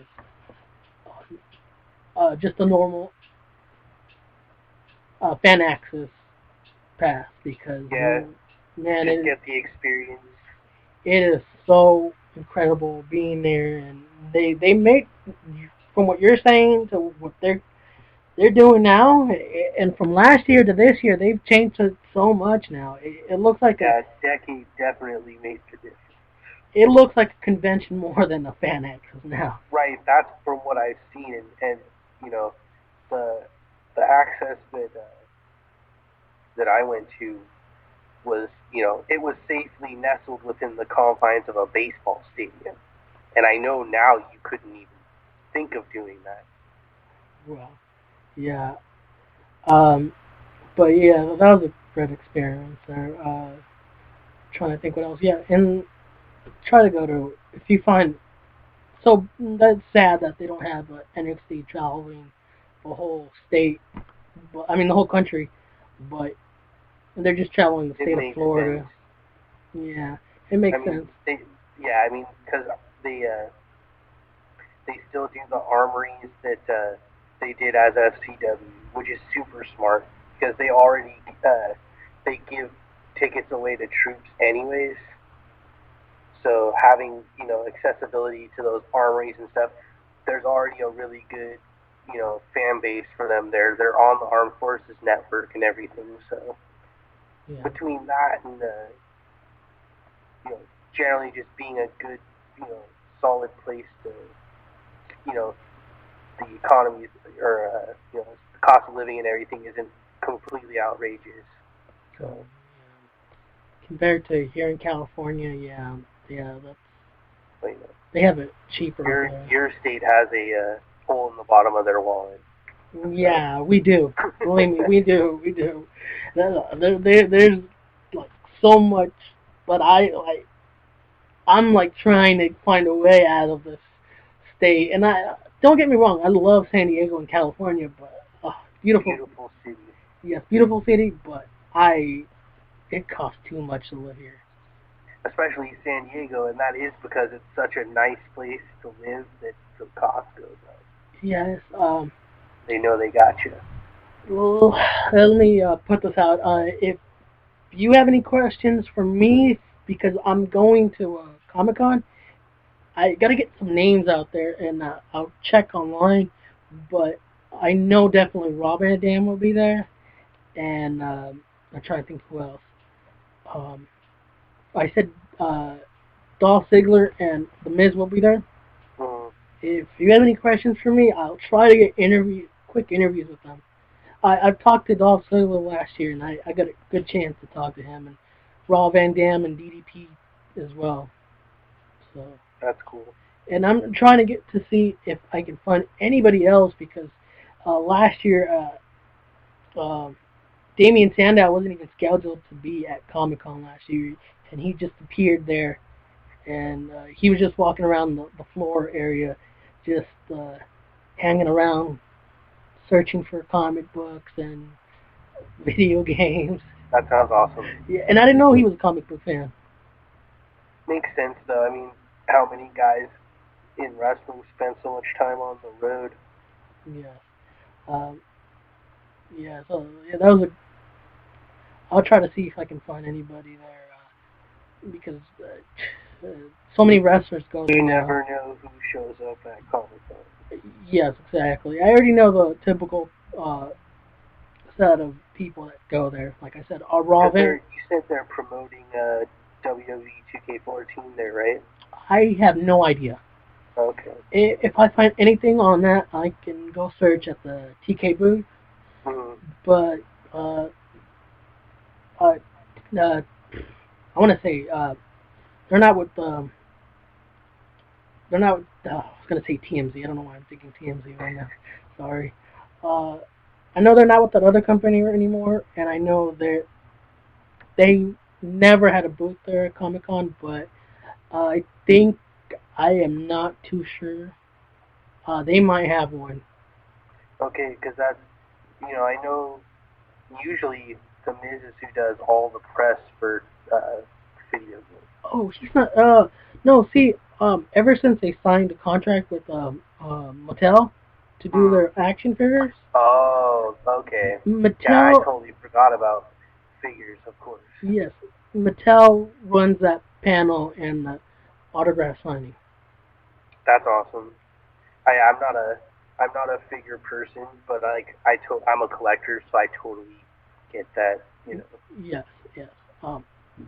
But yeah, like I said, I'll try to find a list of wrestlers that are going to be there, and if there's anybody that you're interested in giving me those questions, I will try to ask them and get a quick interview with them. So awesome. Yeah. I'll let you know if I get any ideas come to mind. Yeah, like I said, Rob Van Dam and I know DDP are going to be there. I just can't figure out what questions I'm dying to ask Rob Van Dam. And believe me, DDP, I already met him once, and it's funny having them in the same booth together, because they are, one is quiet, which is Rob Van Dam. I've hung out before with him at a TNA after party, and he's a very quiet person, unless you go up to him and talk to him and have a good conversation with him. And DDP is the opposite. He will talk and talk and talk and talk and talk. You mention DDP Yoga, he will talk and talk and talk.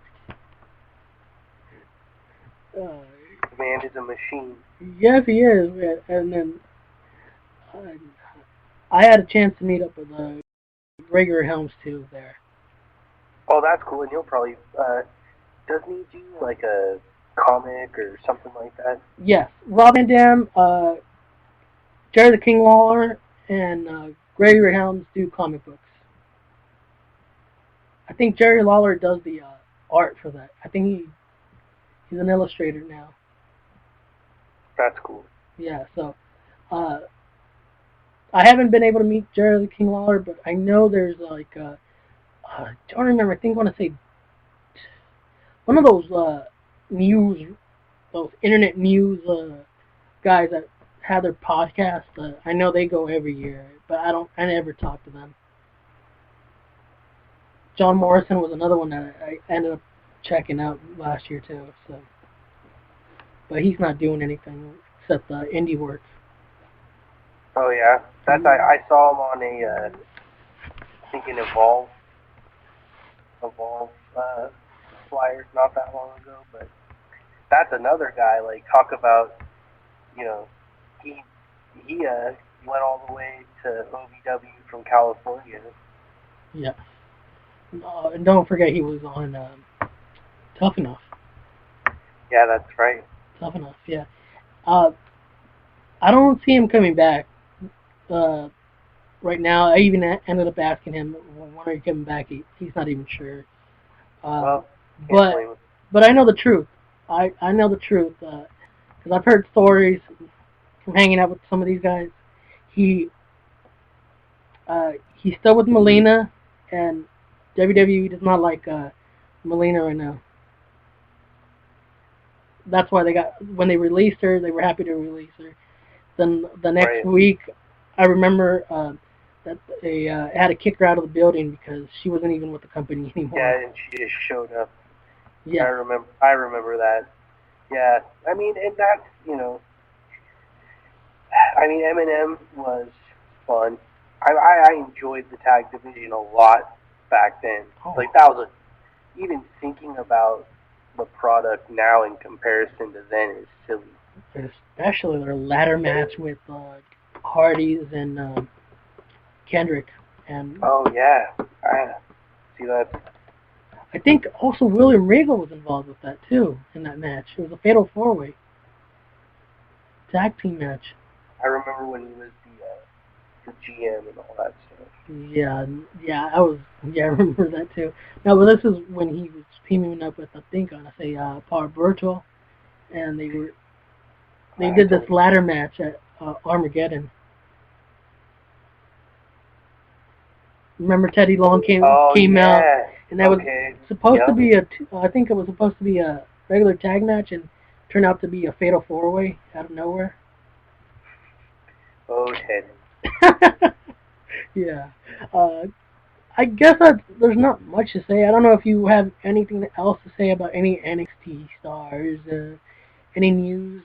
I know they travel a lot in Florida. And yeah, I mean, they're doing their thing. I'm just, you know, if you really want to see the people that, you know, once the WWE comes to their senses and starts letting go of all the people on their roster that don't make any sense, these are the people that, you know, there are people right now and matches right now in NXT that just, it makes you scratch your head when you see how well this television production is in comparison to, you know, the television that they tout so much about on their own show. Yeah. You know, I like that. Actually, the biggest thing that we didn't talk about is the fact that they took basically one of the main writers from NXT, and he is now writing for SmackDown. And that was one of the things I was about to mention right now too. Yeah, I mean, that to me, just when you talk about what makes NXT. Like, NXT reminds me so much of WCW Saturday Night and the shows that I enjoyed more. That, you know, even though they're taped, you still get such a better Live? product altogether. You know, when it's live, it seems like they go through so many more issues just to have that live feel. It doesn't make sense. It's just, they have too much riders. Yeah, and it just, everything gets so oversaturated, and they lose track of things so easily, and it doesn't make sense to me that, you know, they try to get these writers from Hollywood that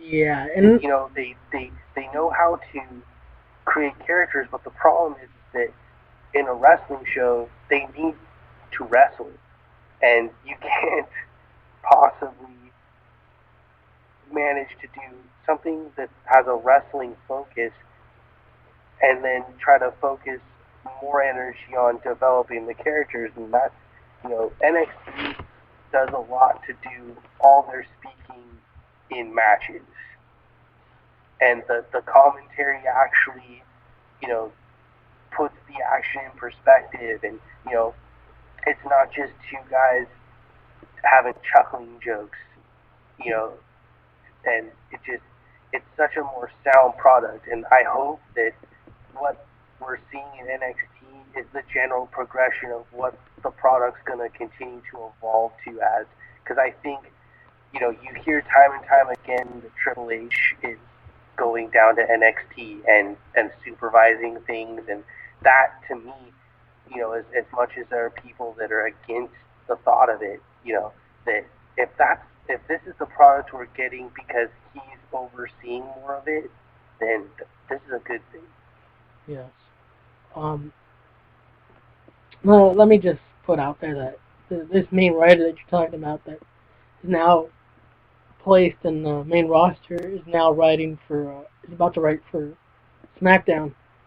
The SmackDown main roster, and they just released a couple of weeks ago 2 writers, because you were talking about writers that don't know much about wrestling. They just released a soap opera writer and a kids show writer who used to write for Sesame Street. So those two wrestling credentials. Those 2 guys are gone now. So what we can expect in the future from WWE, and I don't see no big changes in NXT as far as the writing goes, because, I mean, if this guy ended up now leaving to go to SmackDown, I can see this guy teaching the guy or 2 in NXT beside him just how to write, and plus more laid back than it is in one of the 2 main rosters. If I had to put my money on who is having a lot of input with the shows, it's Dusty Rhodes. I mean, I think that's why I get such a, you know, a feeling of WCW Saturday Night coming from that show, and that's because it has that more traditional feel to it, and I think that has to have some of his influence making the product resemble that. Yeah. Going from that, one big thing that happened this week, we're about to see Bray Wyatt come off of NXT and not even come on there weekly anymore, or bi-weekly.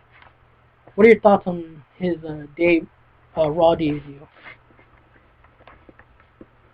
Man, I don't want to shit all over the fans that were there for that debut, but I mean, this is point why wrestling fans can't have nice things. Exactly. Because it's this is why when people are like, why don't they debut Chris Hero? Why don't they make Cassius Ohno, a guy right now? And it's because even though it's been 2.5 years since Husky Harris has been on television, maybe only 1.5. No, no, it is 2 years. Okay. Because if I it was over 2 years because, like I said, this is only last year. Last year, when I went to WrestleMania, I saw him there. It still was Husky Harris. Ah. So that was a little over 2 years. Okay. Yeah. And so I mean, putting that into perspective, for what chance are already the most vile thing ever? Like that to me just makes my skin crawl with douche. I fucking hate the what chance. But like, you have this guy come out, he's cutting a promo, and you can't even hear there's people screaming at the air. that's one issue I had, and I'm not a Curtis Axel fan, but same with him.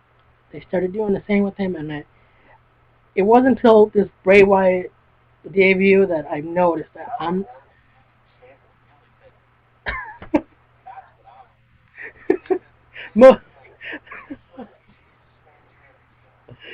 And they do. They're. I don't want to say they're smart. I want to say they're smart fans, and they're trying to prove it by doing this, like being vocal.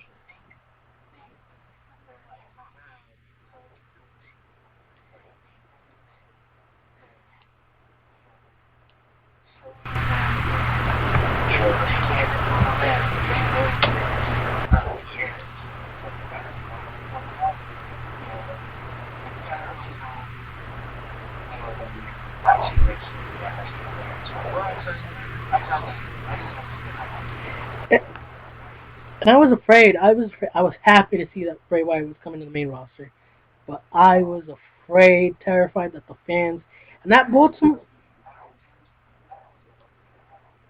Yes, and I was afraid too. That Baltimore crowd was weird. I only heard, and I'll say these chants are similar to what chants are. They're getting annoying and they're getting tiring. We understand you trying to be smart and everything, but wait a couple weeks to start doing that. If it turns out to be a bad gimmick or a bad wrestler, wait. Tensai. Oh, well, yeah, that was another thing. I'd be afraid if I were somebody from 90s or 80s in their prime debuting today, and let's say Mick Foley were to come out, debut on Raw, and this crowd is uproar, vocal. Yes, which I mean is not a bad thing. It's Cactus Jack, but yes, that was a bad example. I should have probably said, oh, wow.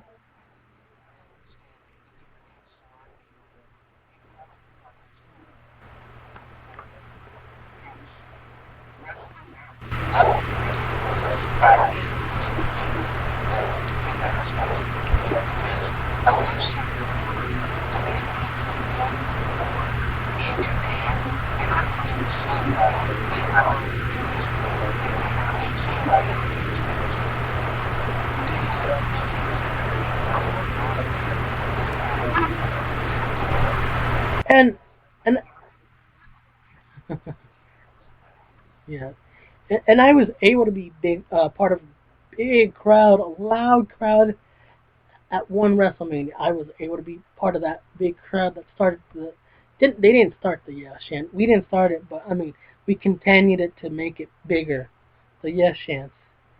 Uh, and I'll give credit to Chicago, and um, New York has good crowds too. And like you're saying, but some of these crowds, wow. I think they should have probably waited a week if they saw the crowd.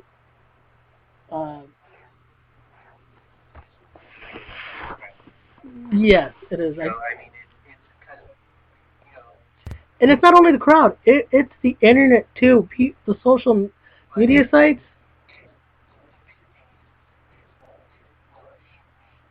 Exactly. Yeah.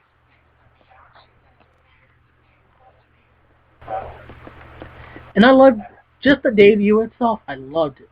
Loved it. It was different. It going from a video promo to that where it looked like he actually came through the screen and you see this lantern being turned on and all you see is his eyes and face. That was just great.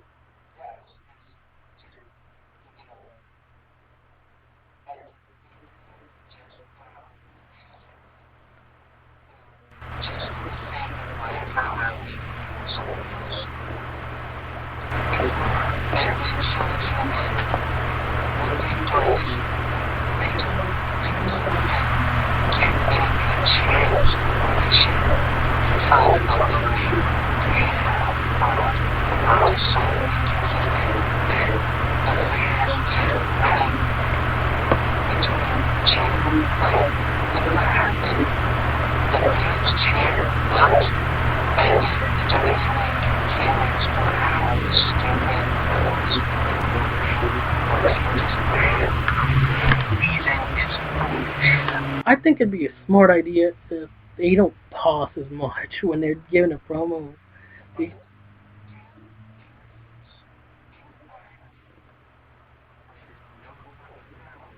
they,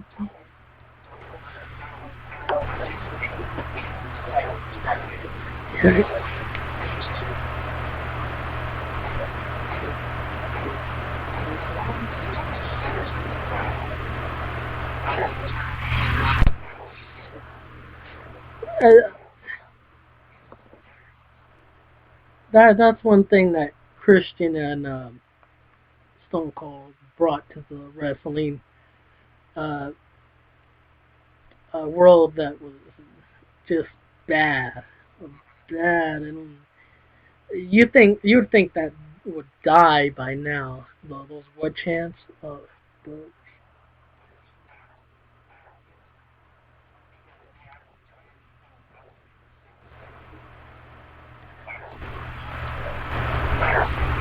I mean, they've done enough with the yes chants and the no chants,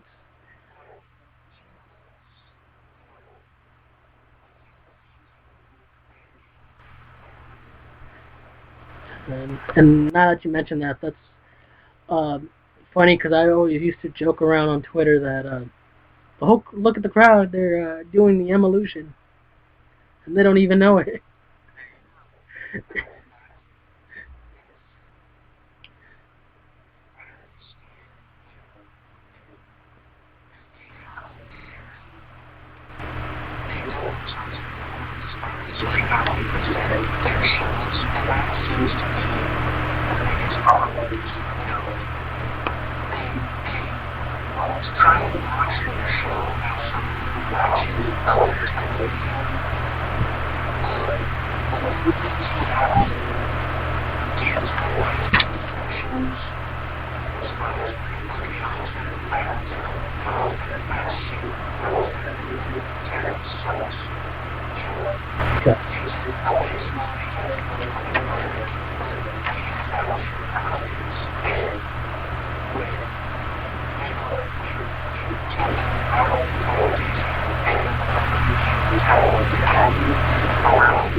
But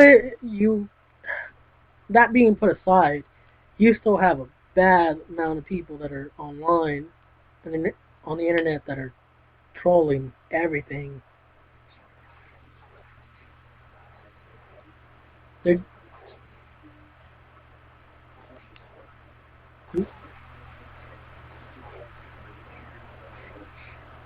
yeah. Okay.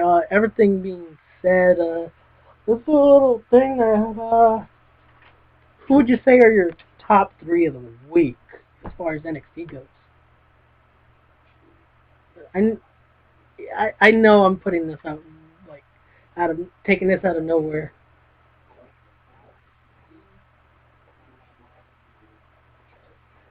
Okay.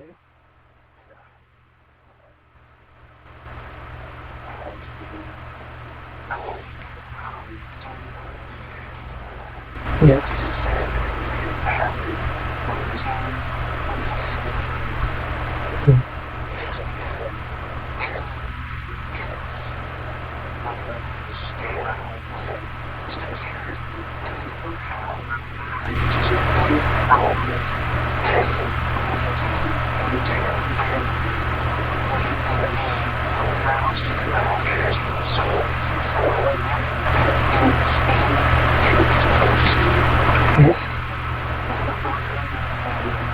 Leo Kruger.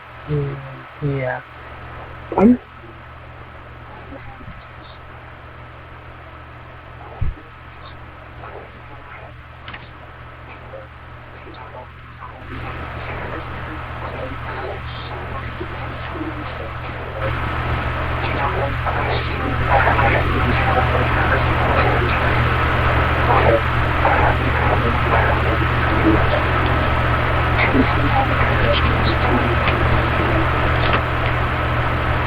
For me, I'm gonna have to go with Enzo Mori being number 3, only because man, the guy can talk, and he had a fun match.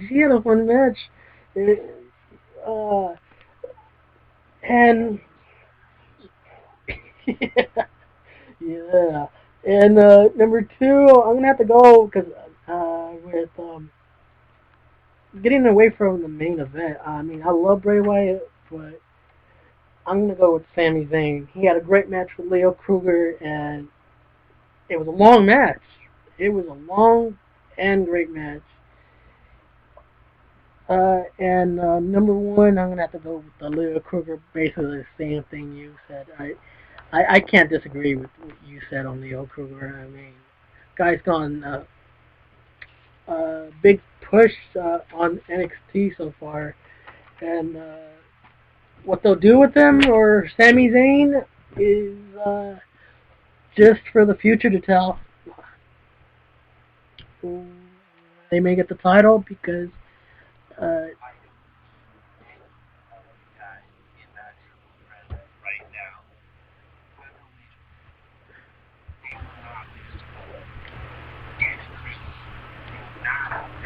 I agree with you. They won't, and it's funny. I read an article earlier. Didn't take it too seriously, but it was funny seeing that they mentioned that Bo Dallas, with the crowd being so active, so loud, even turning their backs while Bo Dallas comes to the ring, is similar to John Cena. It is John Cena of NXT. They titled that John NXT's John Cena, and it talks about how they're the same gimmick. Yeah, it is pretty much similar. I mean, he's not the greatest. He's not the exact. Well,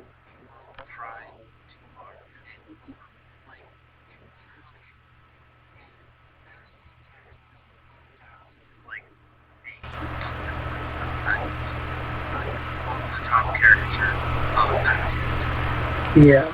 Yeah.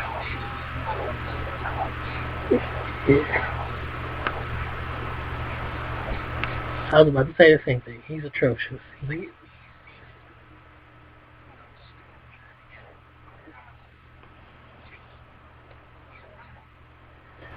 I want to say if they were to have him in Mexico, I'm not talking about John Cena, Bo Dallas. They would have him as an exotic wrestler. Exotic wrestler. Yeah, you already know what it is. Yeah. Get the bedazzler out right now. And he looks like his sister. You've seen those pictures. Yeah. Yes, I have.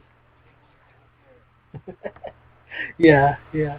Uh, um, you wanna? I want to say plugs, but you want to plug in the way we can contact you? Anybody can contact you?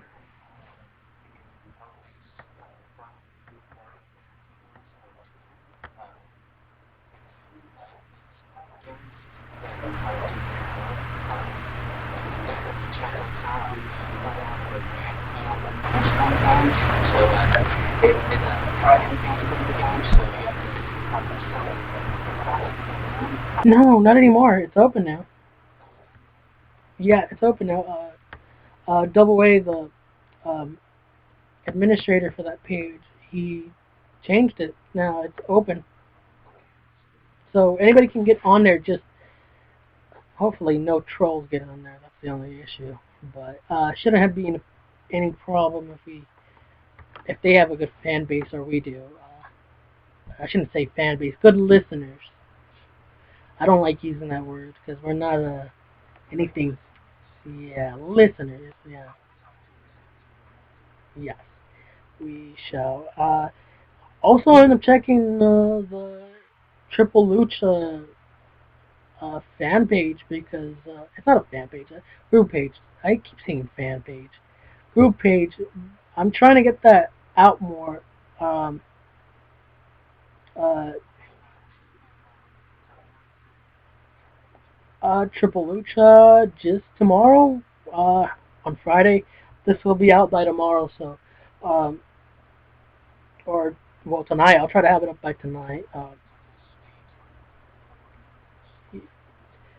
For that, I'm having tomorrow a triple that pop culture podcast.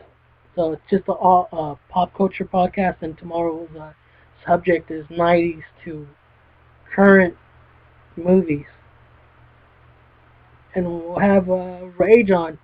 I don't know if Hardcore Smart Girl Jasmine will be on because she had personal problems over the week. So if we don't have her, we can try to get somebody else, possibly Surfer. I don't know. We had Surfer last week on the episode for high school days, where we were talking about our high school days. Yeah, that was Rage's choice of topic. So, and no podcast as far as this one goes. I'm not going to be able to be here this next week, Comic Con week. Going to be too busy, so I can't. Going to be tired by the time I come back. I after 3 years of that, I've learned how to schedule myself through that. And you've probably been through some conventions, I'm guessing.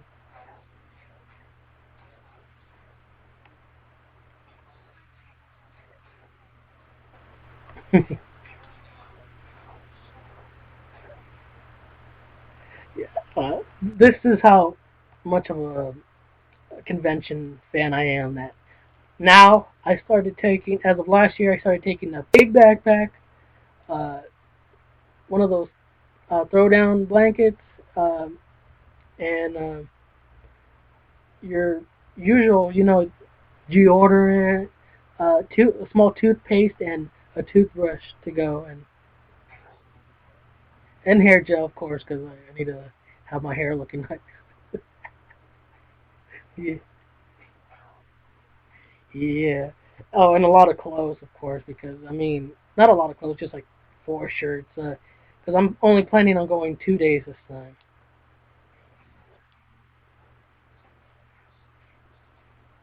Yeah, yeah. And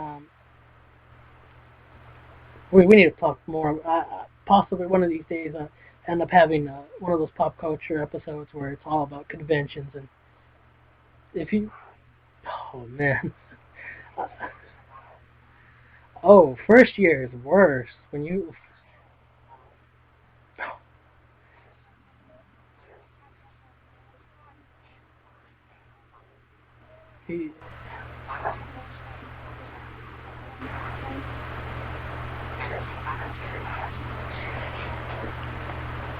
See, I used to go. I used to do a thing where I used to go to the convention, Comic Con, and I used to only carry the essentials. Like, oh, what I'm gonna get something signed, I'm gonna take that. So, whatever I need to get autographed, I would take.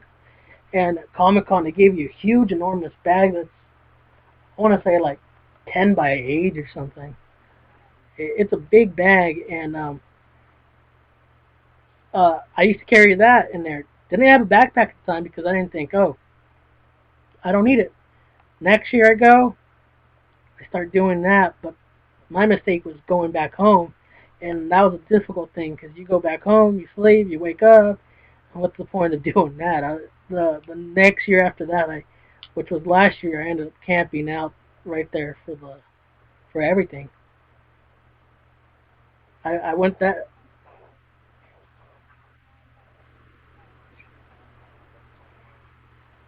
Yeah, yeah. So I'm planning on catching some panels there for some TV shows. I wanted to go Saturday, but I'm not going to be able to go Saturday. I wanted to go check out some of the new movies that are coming out, like the new Amazing Spider-Man movie that's coming out, the X-Men movie that's coming out too, and some talks about introducing Ant-Man and Galaxy Guardian. Yes, that's the. If they have that panel this year, I'm not sure if they do. If they do have it, I'll be happy to. Uh, I won't be able to be there. I won't be able to be there for that one because that's a Saturday, and I'm not going that Saturday. Sadly, and I won't even go back on Sunday because I'll be busy on Sunday. It's, and they're planning on having the last of this actor being as the Doctor from Doctor Who, so, and possibly the last time that Sons of Anarchy is going to be there too. And I'm not going to be able to catch that. And also, I think they said the last time that Always Sunny in Philadelphia cast will be there too. Yeah, because that's ending off this year. Yeah, there's but no, what I'm catching is just TV shows from like HBO and AMC. Like I'm catching Breaking Bad, True Blood, Game of Thrones, and whatever else they have on that. I think they're gonna have. They're also gonna have Big Bang Theory there too. I don't know what else, but I'll end up seeing what they have. Schedule's up, but I haven't checked. I've been a little lazy to check on that, and I gotta really when I get there. First thing I should go sign up and check if there's any spots to go get autographs from certain actors. And I expect to see more Power Rangers this year there because there's not an anniversary, but there's a special show going on that they're having.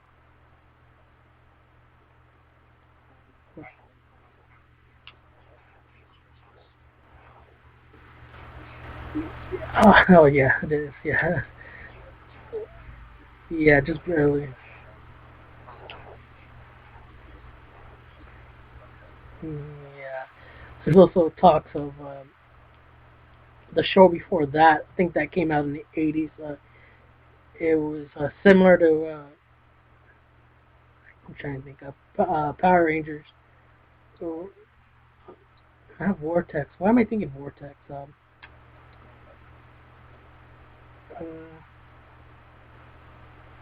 Oh, Teenage Mutant Ninja Turtles. Yeah. Some of those, there's big announcements always, and I'm going to see if I can catch a screening of a movie or a premiere of a movie. A couple of years ago, they had Captain America there. And a lot of people hated it, but I didn't mind it. Yeah, and I don't like Thor. And I don't like Thor the comic book because he's boring to me. But that movie came out great. Oh, that's another movie they're going to have the panel for. Yeah, yeah, with that coming out, they're gonna have that there. But yeah, enough of that. You already plugged in your Twitter, Facebook, like I said, Randy M. Like we said at Randy M Radio and Triple Lucha. Check that out. Any questions of NXT or comments?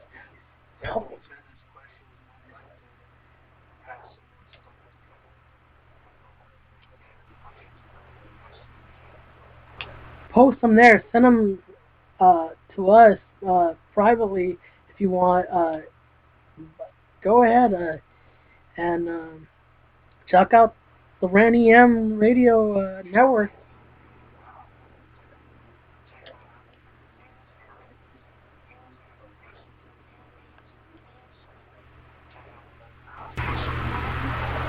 Easy.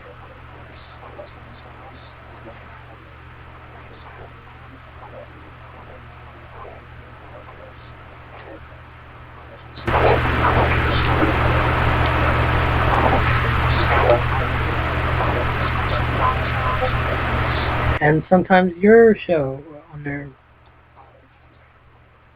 Yeah.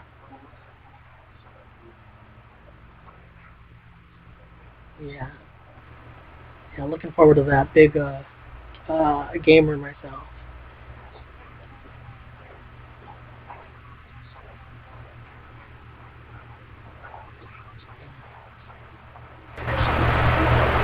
Yes, exactly. Yeah.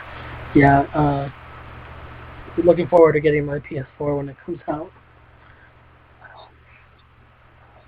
Yeah. Yeah. Big Nintendo fan as well. So that's one thing I love about this convention that they're having here in San Diego Comic Con.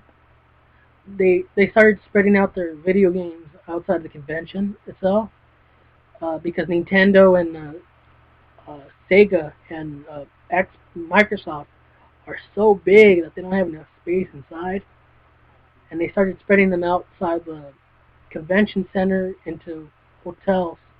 So now you'll have in one hotel you'll have Microsoft, and they have their own Microsoft lounge where they have demos for new video games coming out, and also interviews from creators of the video games and some actors here and there too at that lounge. And then the Nintendo lounge over at another hotel, they do something similar where they have a ton of demos for all their games that are coming up. And the last 2 years, they have Zelda anniversary, so they had that. That was a big thing there. And last year they had their Kirby anniversary, so that was a big thing there last year. And they, like I said, have their own lounge there, and they had interviews with creators there, right there. So I'm not expecting to see a Reggie or something, but the creators from the games are definitely there.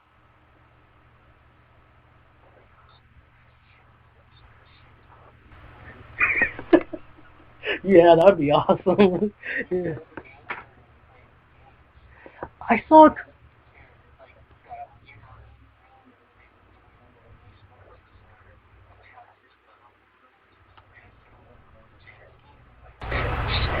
Yeah. Yeah. Yeah. And I like that they've done that. Now they've done that with Sega. Sega has their own lounge too, but there's not much to Sega. Sega only has like,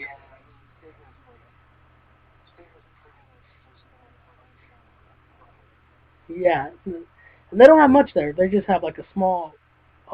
room to a building, and you go in there, and there's just people laying around and just going around, and then after 15 minutes walking in there, and people walk out. There's also like games outside. Like 2 years ago, they had Tekken versus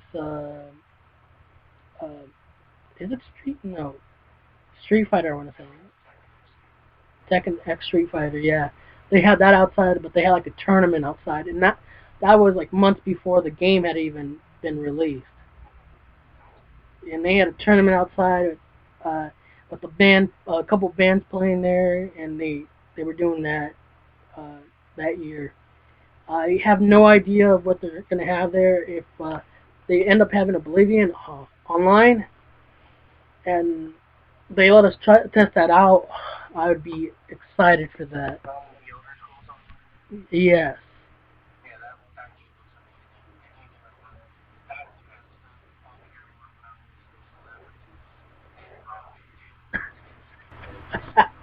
Yeah, exactly, yeah.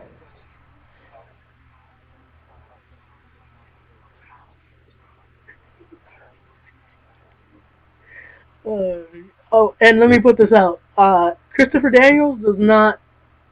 I never saw him drinking apple teenies.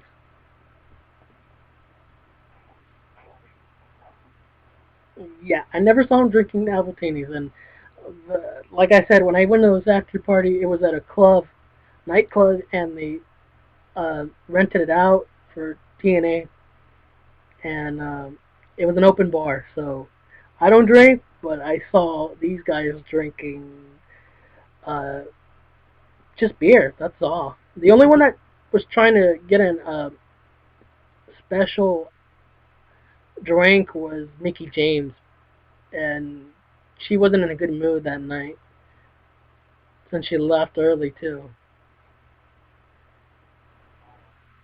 Yeah, but I've heard good. I've met her again. She's nice. It was just that first time that she wasn't in a good mood. She didn't get her drink, and probably women's problems, you know. Yeah,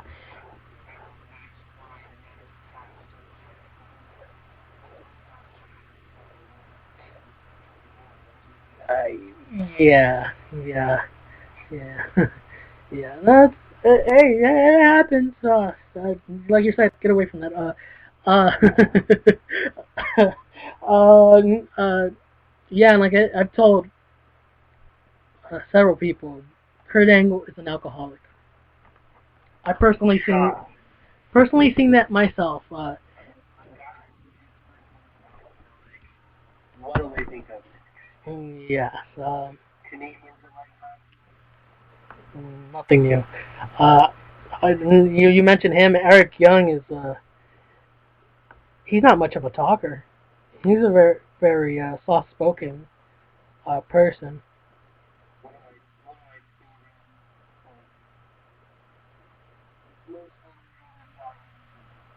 Yes, yes. It, I like to thank him for even giving me a chance to even go to that party, because man, if it wasn't for me talking to him and telling him, talking about wrestling for 5 minutes, he would not give me this VIP pass that he did. I appreciate that till this day that he did that. Yes. Another guy that I met was Cass. He was nice too. He was nice too.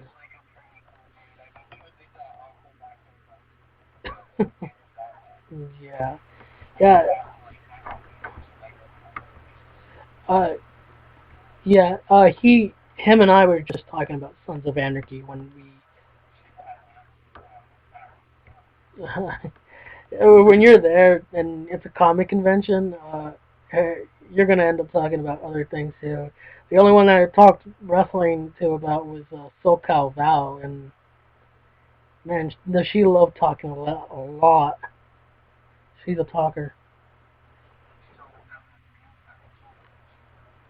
Oh, she has. I'm pretty sure she has a ton of stories, not just about them. She does.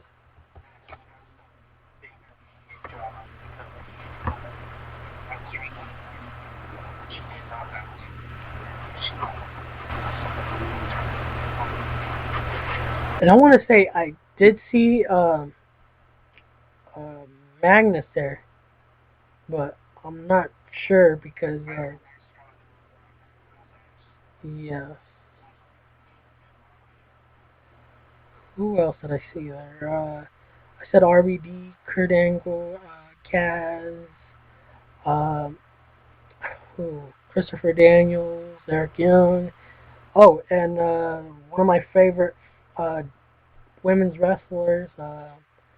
You're gonna probably give me slack for this, but Madison Rayne.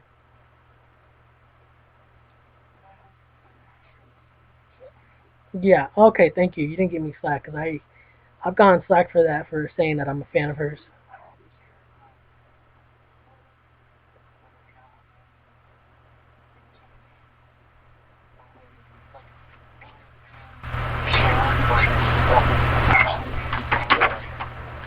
Oh, yeah.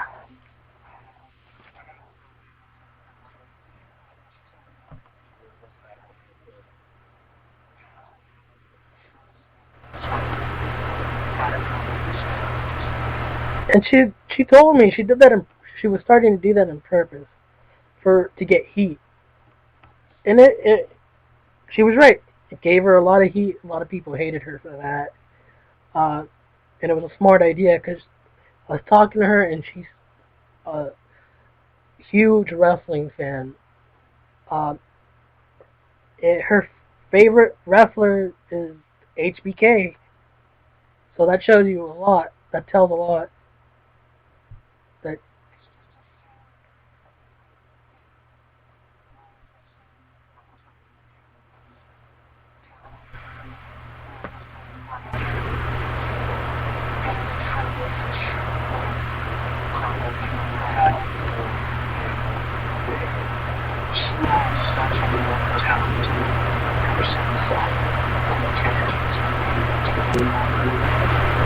yeah.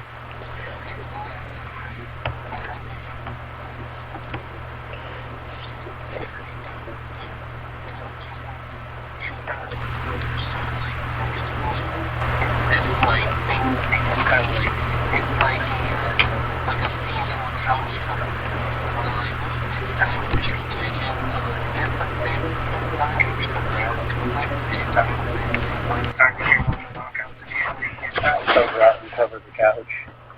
And that's a sinking ship. I'm sorry for Rage if he ever listens to this. That ship, that TNA, is sinking. Well, the TV deal that they signed was like kind of between that and the corporate interest. That so I don't see how it. Wow.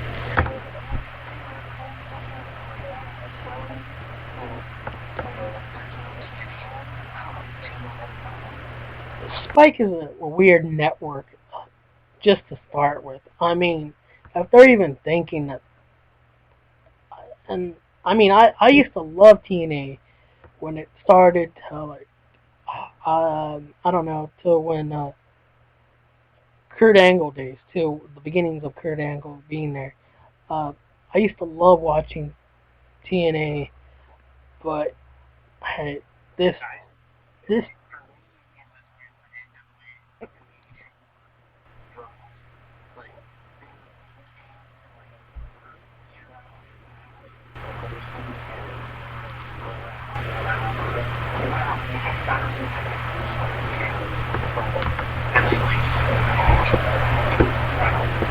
yes, yeah, around that they were doing perfectly there. That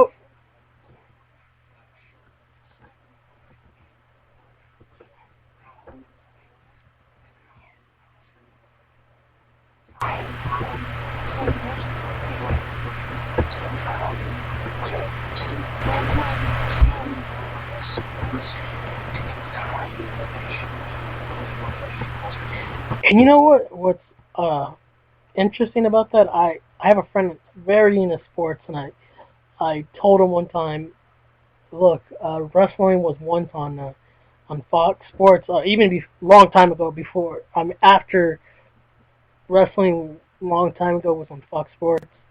They returned, and I showed him, and he's like, he looked at it, and first thing he noticed was the timer at the top, which I thought was kind of interesting that a non-wrestling fan caught that right away. The timer.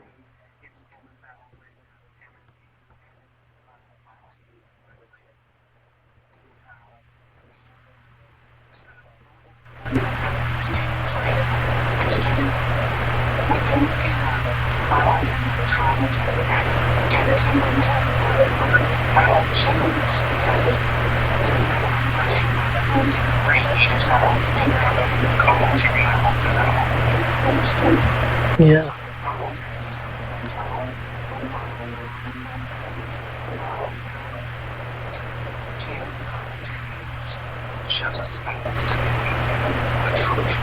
They're both.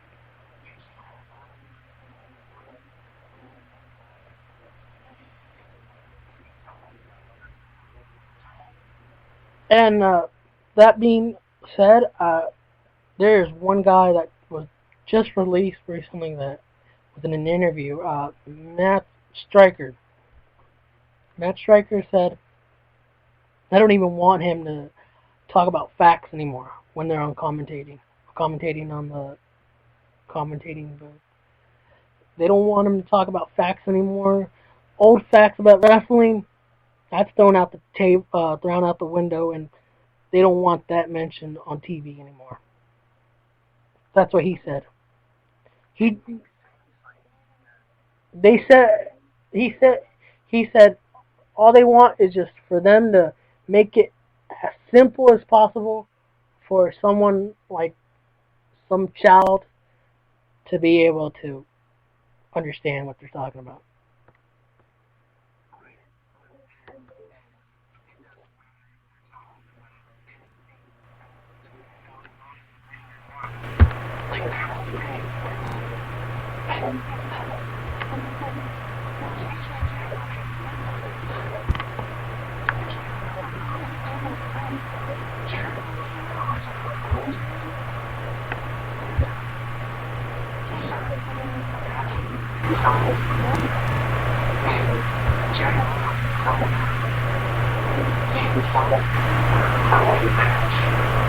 Wow.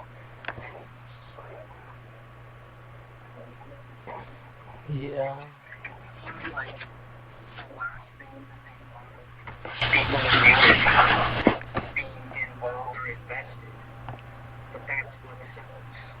Yes. Okay. I guess we don't have much anymore. I mean, we talked a lot of NXT and some even everything. Yeah, we talked so much. Definitely try to have this be back by 2 weeks. This is today, July 11th, 2013. And where we'll go from here, not sure. Definitely try to have it on here if anything on my side of Triple Lucha here.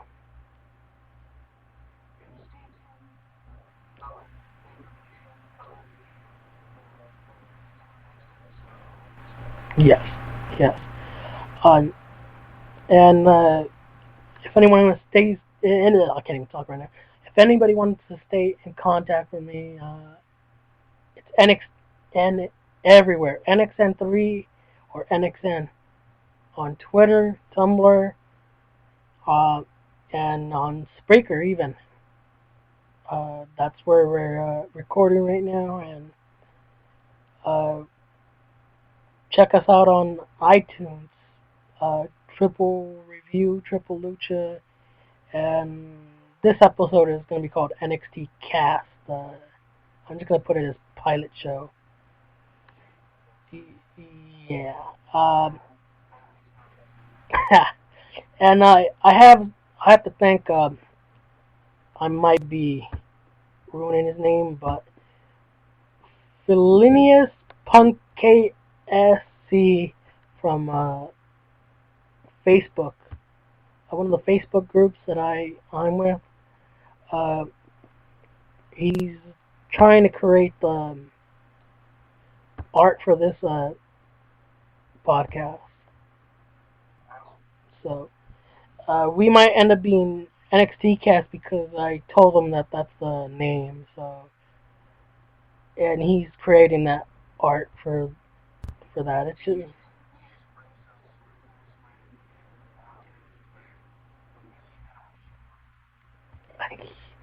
yeah, it looks.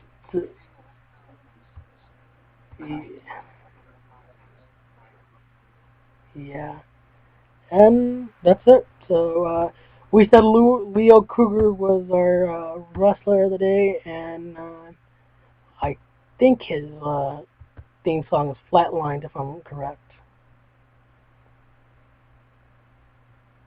You know? Okay, so yeah. Well, for me, Nixon, and Wario, yeah. Bye.